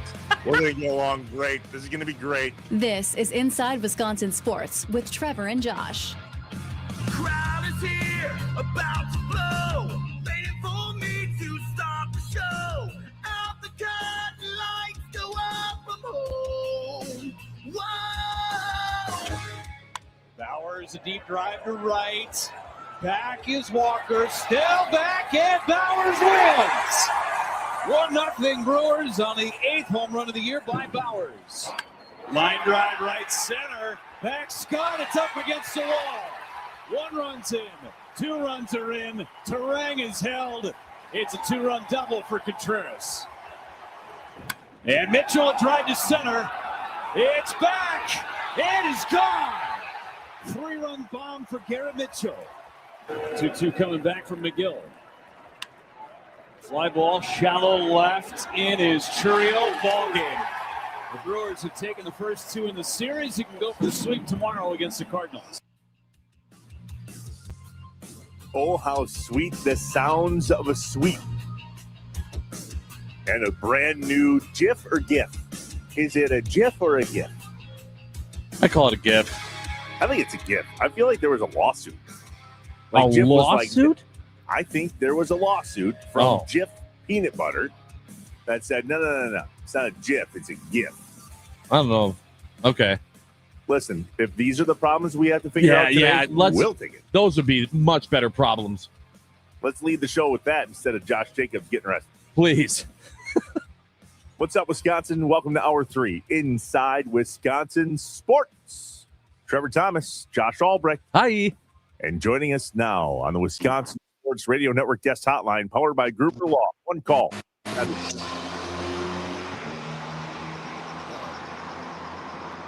Yes? No? Now you got us. Yeah. What's Josh? What's going on here? Josh he's taking this persona to a different level. For people who are listening, not watching, Josh has a floral shirt on, which is black background blue, but then he's got the plain aqua ball cap. Yeah. Yeah, I mean, you definitely have a look going there. It's like this is South Beach meets the Dairy State. Are you? This is what I do almost every day. I mean, the hat matches the shirt. I got a different shirt every day. Shirt? Yeah. The ball cap with no markings on it that's a different level there. I think there's a yellow one, isn't there, with no markings? Yeah, there's an orange one. Sometimes you have so many shirts of a color and you don't have a hat that would go with those shirts, and so you just got to get a plain one just so that you can still match it. You got to coordinate. That's right. I just always feel like you wear a hat. Most guys are like, yeah, whatever. Who does it have to match perfectly? Yeah, but listen. If you threw a cocktail in one hand and a cigar in the other hand, and you put Josh on like South Beach, maybe unbutton like one more button, I mean, he'd kind of look like a baller. He would kind of have that sort of old Cuban man's look, you know? Just pasty white. So that's what I've been going for since I was 11 years old. I don't know. I just don't know. I don't know how that goes over. It's a regionally spectacular outfit. Regionally. Thank you. I try to tell Trevor all the time, not all of us can be 7 foot tall, tall, dark, and handsome guys. Some of us got to try harder. Some of us are short, fat, and got to coordinate. It's just how it works. This is true. I feel like whatever comes out of my mouth next will make the promo. So hell, let's just keep going, shall we? You're not wrong. DG, Inside Wisconsin Sports with Trevor and Josh. Yeah, transition out of this, bud. Go ahead. Well, let's go Indy 500 first because I got a picture of one person with a particular significant other very close to the trophy of the Indy 500. Tell us about your weekend. Oh, it's great. I'd never been to the 500 before. And it's interesting because people listen to me for 25 years. They were like, dude, you said the Indy 500 doesn't matter. I'm like, well, it doesn't, because I guarantee if you took 100% of the people who watched the race or even the conclusion of the race, know what happened in the race, you go like, okay, who won? Like, I have no idea, but it was awesome. Right. And just because the whole IndyCar IRL cart breakup, I don't know, that felt like 20 years ago, whatever. It doesn't take away from the majesty of the event. So yeah, I got to go and hang out and be on the track pre-race, and a buddy of mine's company, I got a point in, had a sponsorship of Catherine Lake's car, and so yeah, it was awesome. And it's interesting because when you've been to different like kind of spectacle events, right? I've been to the Super Bowl, I've been to the Final Four, I've been to the NBA Finals, been to the World Series or whatever.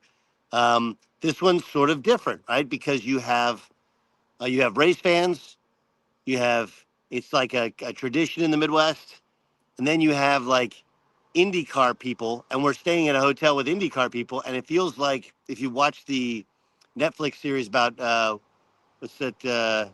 What's the F? Have you seen the F1 series on Netflix? No, I haven't seen You it. guys haven't watched it? No, I know. It's spectacular. It's really good. It's spectacular. Anyway, like you kind of feel like you're in the middle of that, and then you go to these parties, and it's very much like a Super Bowl where there's corporate parties, people who have no idea what the event is, but they're famous or whatever. So yeah, I got to do the whole thing, and then the last lap of the race is as exciting. Last 10 laps, and then people are explaining like, no, it's a red flag. It's not the yellow flag. It's not the white flag. It's the red flag. Like, what's the red flag? Well, they all stop and then they all restart and then but nobody gets fuel. Why can't they give them fuel? And then people are explaining the whole thing. The last lap was incredible. Like, how good a sport was that? And the guy just had a baby and his wife's not there, and he wins, and like the next turn, he's like, I wish they were here. Like, who is this guy? He's amazing. So I thoroughly enjoyed my Indy 500 experience. Thoroughly enjoyed it. Will you go back? Great question. Nope. I love that. He just talked about how great of an experience it was for 5 minutes to go. It was great. It was great. Spectacular. Yep. Loved it. A one and done. A one and done for you. Yeah, I actually probably would. It's not really heavy lifting. The hardest thing is getting into the place the morning of the race, and we kind of blew off. The group we were with had like a police escort. That's like the easy way to get in, but it was like 6 a.m. and we're like, really? So we did like 7 a.m. and we didn't get in there till 8:15 a.m. whatever, and the race starts at 12:45. So, I mean, it's not that heavy a lifting. I would definitely go with some dudes next time. It'd be a different experience, right? It's like playing a great course. I did this I played Erin Hills a couple times last year, right? And it's like you play like, oh, that was fun. Oh, I know what this is like. This is like ice fishing. So I went ice fishing this winter with my son, Hayes. Okay. And we're like, that was fun. And then he's like, would you go again? And I said, if I went, probably not. But if I went with like 4 of my closest friends, a bunch of beer, and we had like a really cool TV and there was sports on TV, like, yeah, I would do that. Like, yeah, why not? So sounds like a bonfire, not an ice fish. If I get invited to be the arm candy again, maybe, because I'm really good arm candy. It was an enjoyable experience for me. Because I'm not usually, that's not usually the role that I. Who was the arm candy? I was the arm candy. Not according to my picture. No, I mean, she's way better looking than me, but that's not the point. The point was she was there for work, and I was just there like, hey, anybody need coffee? Anybody need anything? Like, I'm here. I'm good. Yeah. No? Hi, how you doing? Yeah. So would I do it again? Like, in that sense, maybe, maybe not. If you get a bunch of your boys to do it one more time, especially if I'll get that access again, yeah, I would do that. That was cool. Inside Wisconsin Sports with Trevor and Josh, Doug Gottlieb joining us as he does every Wednesday morning at 8 a.m. Hypothetically speaking, you're a head coach in Green Bay, and one of your guys got himself in a bit of a pickle, it appears, allegedly. What's the first thing that happens behind the scenes when something like this takes place with regard to Josh Jacobs and being arrested yesterday on some pretty significant charges? Well, again, I don't, none of us have enough information to make any statement either way. I will tell you that, we don't have a lot of rules, but a big rule we do have is call me. or text me, call me immediately. And, one of the things you say to young men, especially we have guys that move up and bring their girlfriend up or have their girlfriend essentially live with them or whatever. And you tell them, hey, if something goes bad and there's an argument, just call me. I'll come pick you up. Just get out of the premises, whatever, walk away. So the first question is like, well, who did you call? Why did you call them? Why were you still there? You just got to find out what happened. You got to find out what happened, and you got to sit. I'm sure the Packers got to sit Josh down and go like, what actually happened? If what is described in that wasn't the police report, in the accusations happens, like, hey, he'll never play for the Packers ever again, shouldn't play in the NFL ever again, right? But again, there is you have to have due process. But more than anything, the first thing is you got to get to as close to the truth as you can possibly get to. And then you got to probably explain to Josh Jacobs, hey, dude, there's no path to you ever playing here unless you tell us exactly what happened, even if there's bad stuff there. Because you can't get to the defend, like, no, actually, there's video of this happen. Like, we're done here, right? Because, that's what happened with Ray Rice, right? Ray Rice survives, if not for the video. The video comes out, and back then the NFL only suspended him 2 games, and it was the longest suspension ever. But once you see the video, you're like, no, thank you, right?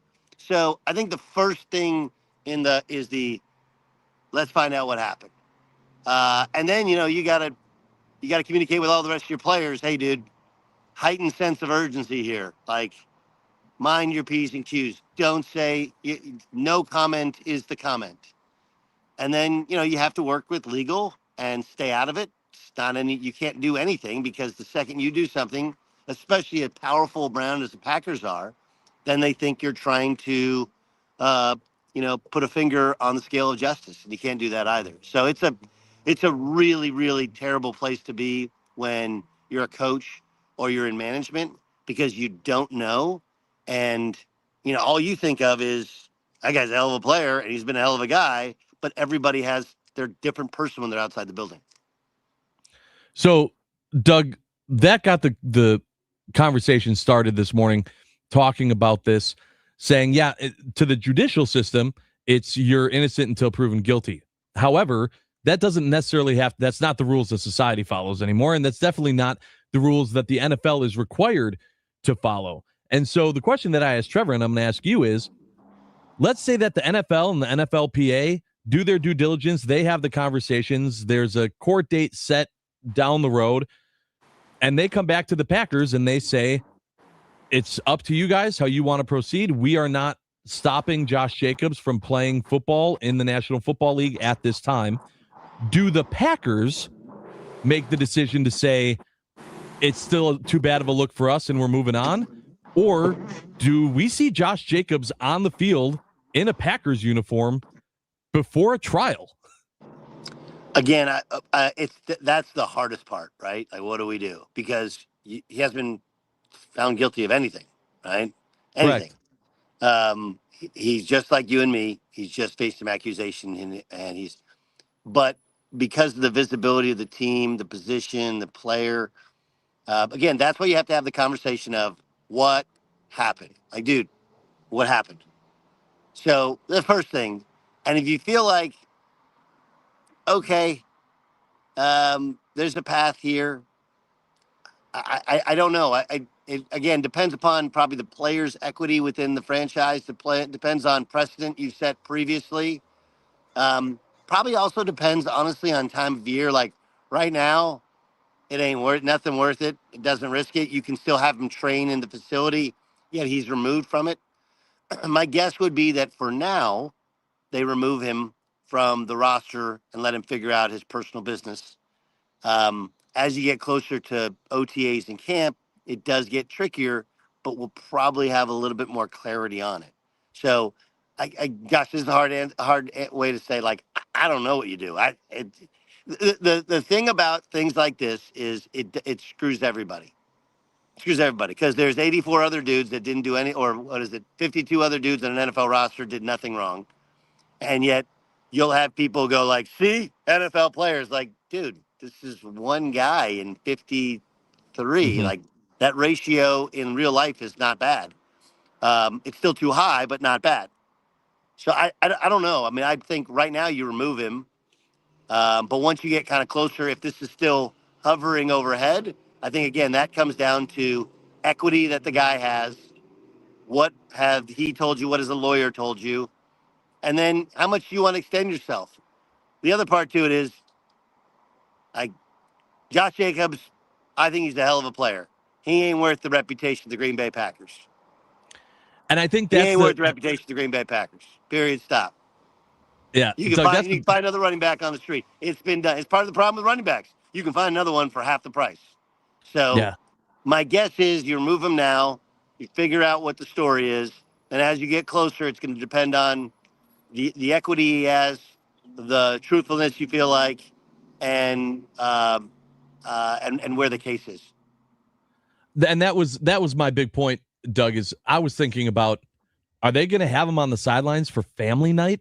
Like, there's just a lot with the Packers organization and the way that they hold themselves. And the reason why I wanted to ask you this is because when you were doing national radio, you covered other teams. I feel like there's something different about the way the Packers carry themselves, and we quote unquote say the Packer way, in comparison to if this was the Browns or, I don't know, some other organization that might not jump the gun as quickly on wanting to remove any possibility of a negative situation. I think it's a great point.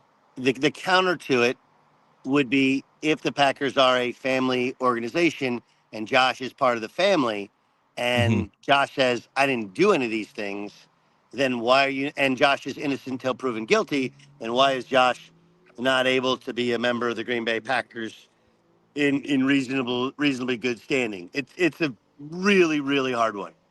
Really hard one. I do think the Packers are better run. I do think they have better values than not every organization, but many organizations in professional sports. But I also think that if we really look at this thing and you say, hey, what are our values? Obviously, that's not your value. You want that no part of any company. I don't want that.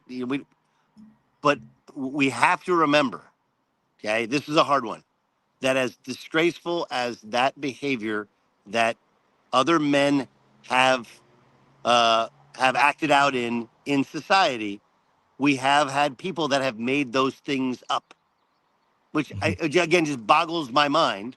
So I don't know, you don't, none of us know what really happened. And yes, I do think the family values are a real thing. I wouldn't think you'd have him on the sideline for family night. On the other hand, if he's part of the Packer family and didn't do anything, or he's innocent until proven guilty, why are we putting a scarlet letter around his neck? Again, these are very hard ones, and I don't know if there's the right answer. The right answer is usually, hey, we're united on this. We're doing the best we can in this situation. And in this particular case, we're standing by Josh. It doesn't mean we believe Josh, but we're just standing by him as he is innocent until proven guilty. Again, there's two sides to the same argument. The organization put out a statement, no statement. And Matt LaFleur is actually scheduled to speak to the media later this morning as OTA started for the Packers yesterday. So we'll see if he has anything more to say in regard to everything that Doug just said. Doug Gottlieb, Inside Wisconsin Sports with Trevor and Josh. DG, you sticking around? Yeah. We've got questions. We'll come back in a bit. More with Doug Gottlieb live from the Wisconsin Sports Radio Network studios, powered by the Potawatomi Sportsbook.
Coming off a dominant win by Kyle Harrison. And the Brewers, the crew, takes on the Cards in Game 3 of their series today. Get ready for Game 3 with Tommy Wartz and the leadoff show this morning at 11:30 here on the Wisconsin Sports Radio Network. The game time today, 12:40. Is that one that you disappear to, Josh, and try to get to? Like, if I lived in Milwaukee, I feel like that would be one that I go, oh, gotta see a man about a horse. Yeah. Those day games are fun if I can. It's usually a tough ask a lot of times. Middle of the day, still can't do it. But if I can, I'd like to. Inside Wisconsin Sports with Trevor and Josh, Doug Gottlieb. Every Wednesday for segment 2. Here we go. DG, the Sports Emmys were last night, so twofold here. Number one, were you ever nominated for a Sports Emmy Award? No, that was quick. 2, do you have any trophies on display at your house or in your office? No. Why not? I don't know.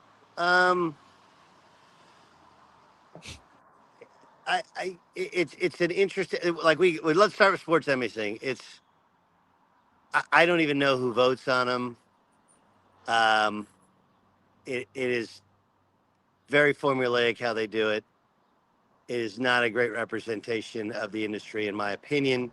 I'm not trying to take away from like Bob Costas, who like Prince won every single day. Like they gave him to really good people throughout time, but a lot of them don't make sense in any way, right? Because if you really are trying to do it, if it's really trying to be an award presentation, then you have people that go and, if you're trying to find the best play-by-play guy, it's not always the guy who's doing the biggest games. Sometimes it should be to somebody you've never heard of before, kind of like an indie record, if you will, winning a Grammy, or like a small movie winning an Oscar. We don't have that in sports. That's why it's not really a real thing.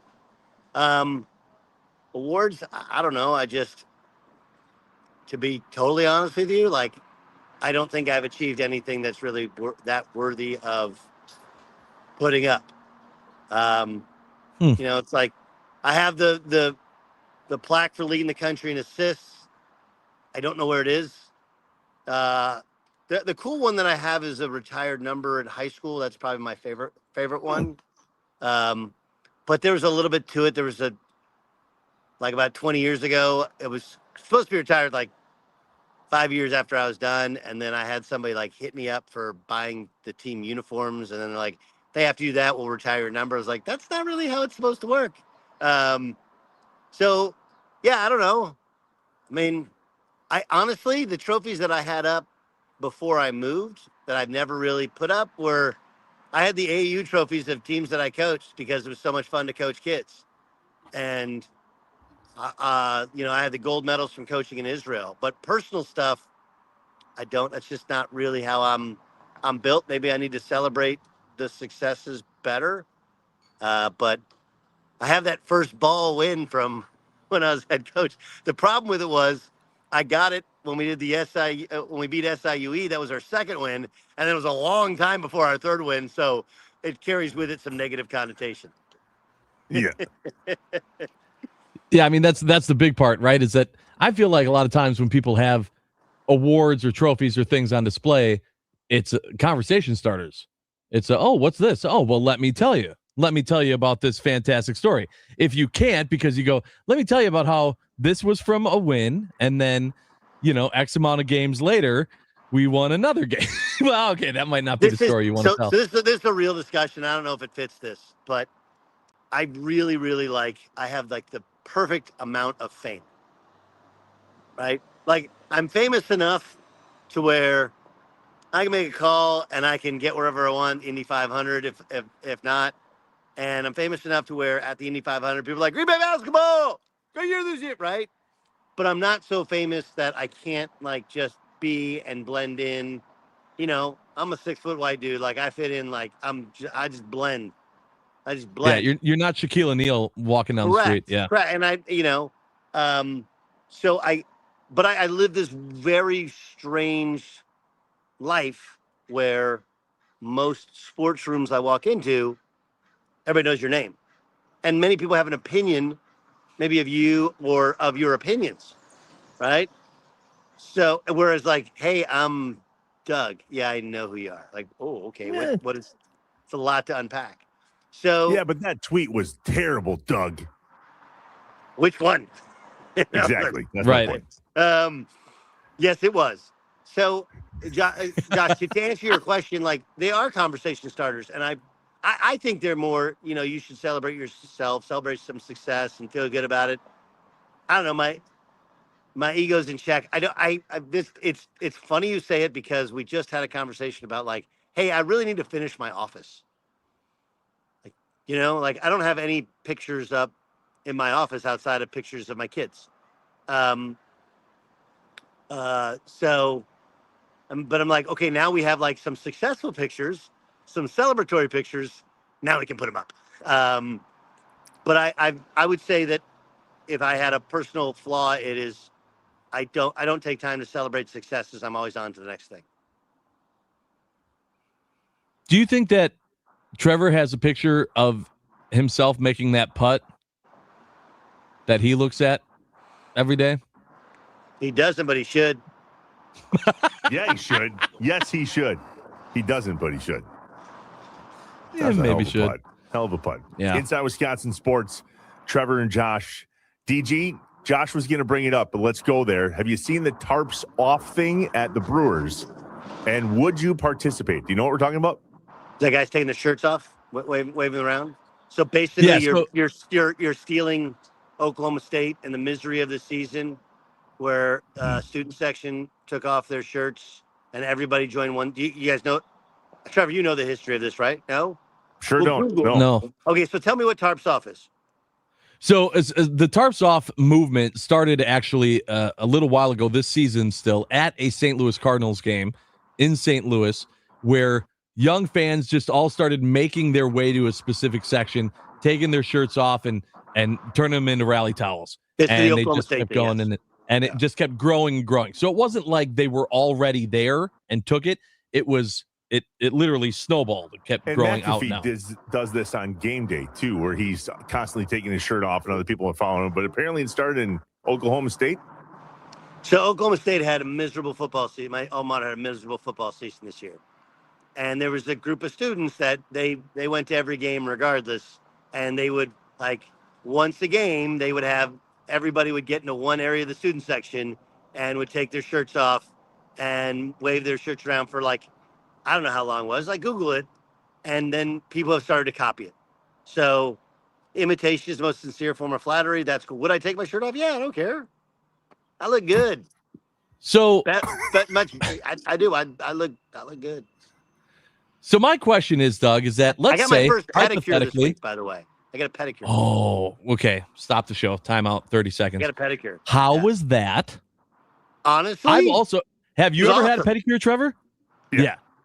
Well, okay. So we all have. Since we're all family and we're sharing.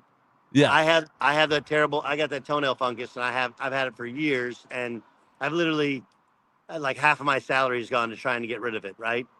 And it's like always, like I've had the ultraviolet lights you put in every shoe, new socks, medication, it gets better, whatever. So I've been treating it. It's been getting better, but there's still, it still has been an eyesore a little bit on some of them.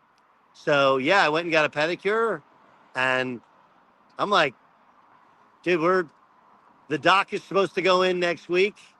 I'll be at Longtail next week with the dogs out. Out. Letting them breathe. So yeah, let them breathe. Pedicures rule. Changed man. Yeah, you're not wrong. Wait a minute. So the doc goes in. What he's talking about there is his backyard, which is the Bay of Green Bay. Do you own a boat? I don't. Have 2 jet skis. And my dear friend Adam Henderson is like, hey, where's your boat? It's like, I don't have a boat. Because I was taught that the 2 best days in boat ownership are the day you buy it and the day you sell it, right? Mm-hmm. Whereas like jet skis, like we take those out literally like every day we'll take them out if we can. And, we let the players come by, they want to use them and with for the most part, we let them take those out too. But so there will be a boat, and then my neighbors both have pontoons as well. So yeah. So you're getting a pontoon. I think he's getting a tri-tune because he's that kind of guy. Okay. Yeah, but it's like there a will Cadillac be of a pontoons. Trevor. But I was like, I want a boat we can go like wakeboard behind. If anybody wants to invite, I got a couple announcements. Anybody wants to invite me and my son Hayes? He's up for like a month and a half wakeboarding. He's like he could be pro. I've evaluated him. Team USA. We're a good time on the wakeboard. And then yes, we have basketball camp coming up too. So first ever DG basketball camp. Josh, we'll get you in a defensive stance. You'd be a lean, mean defensive machine, brother. Yeah, defense. That's key for me. Keep me on defense. Box Thrive out. on defense. Yeah, I'll box out for you. That's. I'll box out for you. I know my role.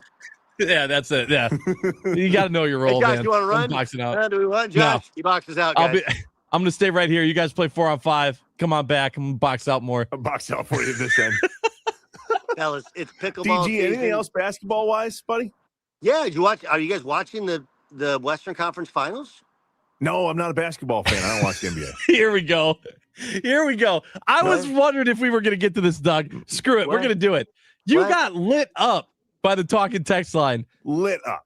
After your comment last week of saying, if you just watch your team, you're not a fan of the sport. Right. You're just a fan of your team. Yes. Everyone's saying, just because I don't watch every single baseball game that's on TV does not mean that I don't love baseball. That's fine. That's fine. You don't have to watch I'm not saying every single baseball team. I didn't say every single baseball team. But if you go like, I never watch another basketball game except for the Bucks. Then you're not a basketball fan. You're a Bucks fan. Right? Okay, but if the Brewers play baseball almost every day, it's hard. And so therefore, I watch baseball every day. And so if that's the case, if for one day a week I don't watch baseball because my team's not playing, I still think that qualifies as me being a fan of the game of baseball. I'll allow it in baseball. If you watch every game, Circle takes a square. Thank you. What if I watch all of the GB games and I go to some of the women's games and I watch Wisconsin and we are fans of Marquette and I only then watch other teams when it comes to the tournament. Do you watch Marquette play ever? You ever watch a Marquette game? Yeah. Oh yeah. Yeah. Okay, that works. So then he's a college basketball fan? Was I don't watch the NBA except for the Bucks. I don't watch the NBA except for the Bucks. Okay. But I can still be a basketball fan, right? He's not even a Bucks fan.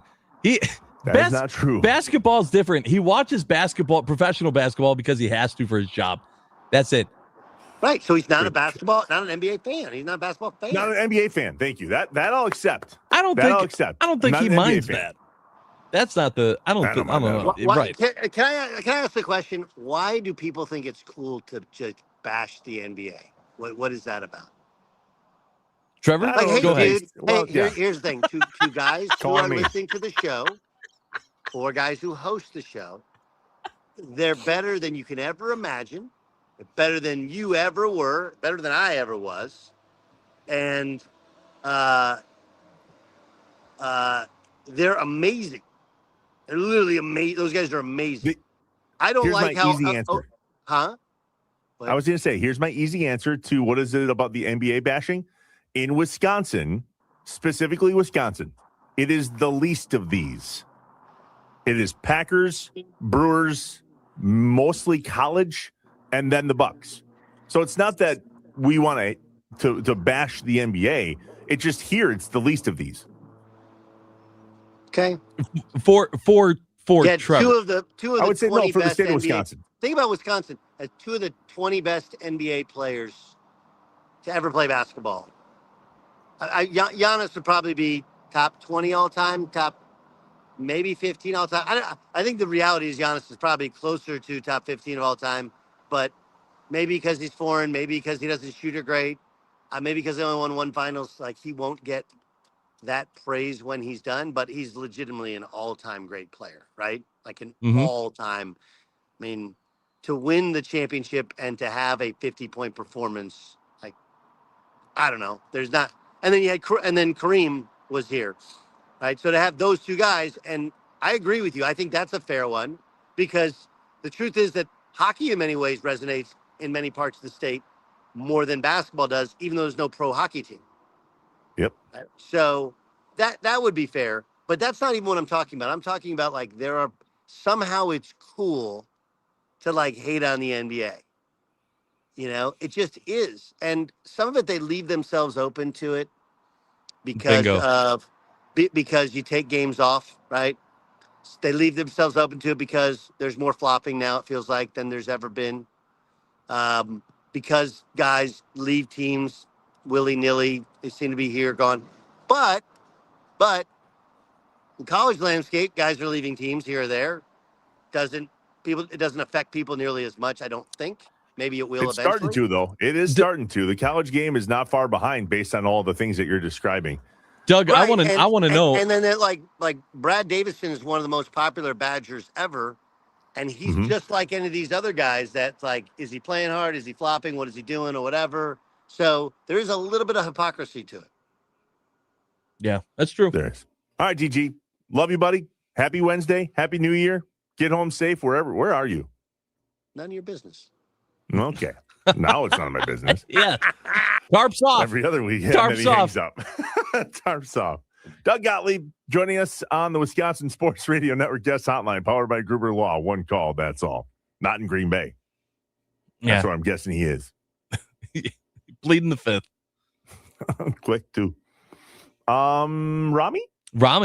Rami crossing over with Rami from 9 to noon. You've never been more excited to talk to Rami than when the Cubs have lost 10 games in a row. Let's do that. So get to break quick then. You're definitely going to want to stick around. Live from the Wisconsin Sports Radio Network studios, powered by the Potawatomi Sportsbook, inside Wisconsin Sports with Trevor and Josh.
Wendy's new cookie dough Frosty Fusion is the ultimate feel-good snack. Everything from the cookie dough to the brownie batter sauce was made for max happiness. Go grab a new cookie dough Frosty Fusion today and get that dopamine flowing.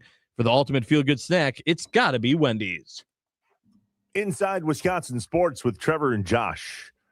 And joining us now as we cross over with our friends from 9 to noon with John Kuhn and Rami Makloff, our guy, Rami Makloff, in studio. And still a Cubs fan, question mark? Yeah, I've been through worse. Come on, man. Well, 100 years of it. Yeah, 108 years. Come on. You think I'm bailing after a 10-game losing streak? No, maybe.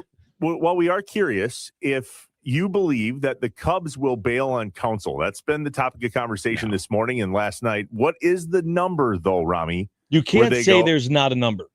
I mean, there's got to be a number. I guess. Yeah. What's the number? Wait. Josh and I both gave a number. What is your number as to if they lose this many in a row, Counsell is probably gone? I haven't put much thought into it. I'll just give you a random number, 25. I don't know. We thought 17. Yeah. No. Thought if they lose 7 more. No, it's got to be worse than that. You don't sign a guy to a 5-year record-setting contract to bail because of, 3 bad weeks. That's to me, that's not how a good organization operates. And I think the Cubs are a good organization, as much as people around here would hate to hear that. Yep, we do. So if there's a team that a Cubs fan hate watches or a Bears fan hate watches, is it the Brewers and the Packers? Because we love baseball. Yeah, I know. We got more yesterday. We started the show talking Brewers, and then we got more text of people wanting to talk about the Cubs, which is fine. Like you guys were saying, Bears fans chanting Green Bay sucks at a baseball game was a sign that, you're living rent free in our heads. I think the fact you'd rather talk about my team than yours is a sign that bigger sign and a greater sign that we're rent free in your heads. Well, so that's fine. If you guys would rather talk about that, I don't hate watch the Brewers. I like the Brewers, and I'm glad that they're doing well right now because I watch 2 teams very closely, and it would suck if they were both playing bad, not fun to watch baseball. You know what I mean? You're right about that, but the conversation that we had, and the reason why I think it's interesting is I think the reason why it's so topical isn't just because it's the Cubs, it's because of Counsell. Sure. Yeah, I get that. If Counsell isn't coaching the this Cubs, would still be happening. Trust me, I was here before Craig Counsell was commander of the Cubs. This would still be happening. It wasn't as intense as it is now, though. No, there's a little bit more like venom to it, I guess, but it was still a thing. It was definitely still a thing, you guys. Like I've been here a long time. Well, you're saying specifically towards you as a Cubs fan. I'm saying in general, I feel like Brewers fans are paying more attention to the Cubs and hate watching the Cubs because Craig Counsell's managing the team. Yeah. I would agree with that. I think that was like a little extra spice in it. You know what I mean? Mm-hmm. Like a little extra hot sauce on the wing where you're like, ooh, this has a little more kick to it now that Craig Counsell is part of it. You know what I mean? So yeah, you're right about that. But no, I hate, and I don't hate, like, I'm not going to sit and watch a whole Cardinals game, but I do enjoy when the Cardinals lose, which made that last couple of Brewers wins that much more enjoyable. But yeah, I would say it's the Brewers, and yeah, it is the Packers when it comes to football. My 2 favorite teams on any given week are the Chicago Bears and whoever the Packers are playing. Those are my 2 favorite. Well, there you go. Those are my 2 favorite NFL teams. I rest my case, Your Honor. What's up today from 9 to noon? Obviously, there's some news to report on. Yeah, we'd love to start with the Brewers and the fun stuff, but we're going to start with this Josh Jacobs news and just our reaction to it, what the Packers do from here, and what other options might be out there if you are looking for running backs. We'll get into all that. Another dominant performance from a Brewers starter yesterday, and Kyle Harrison.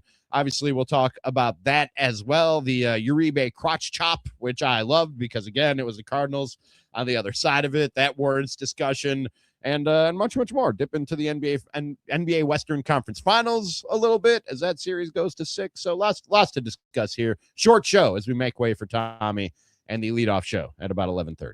Stay tuned. 9 to noon. John Kuhn, Rami Makloff. Josh and I have been talking all morning that we really don't know the ins and outs of what contracts look like and legal documents and the NFLPA and all the things. Well, guess what? The guy that joins Rami next does. Yeah, he knows a thing or two. He might have signed a few of them. Exactly. Our thanks to Doug Gottlieb and all of you for chiming in on Inside Wisconsin Sports with Trevor and Josh. We appreciate it. Some days we get to report on the amazing things that happen in Wisconsin sports. And then there's some days like today where we just got to give you the facts and move on. And that's what we encourage all of you to do too, right? Get the facts and move on. That's right. We're live from the Wisconsin Sports Radio Network studios, powered by the Potawatomi Sportsbook. It's Inside Wisconsin Sports with Trevor and Josh. We'll see you tomorrow. Because we're not done yet.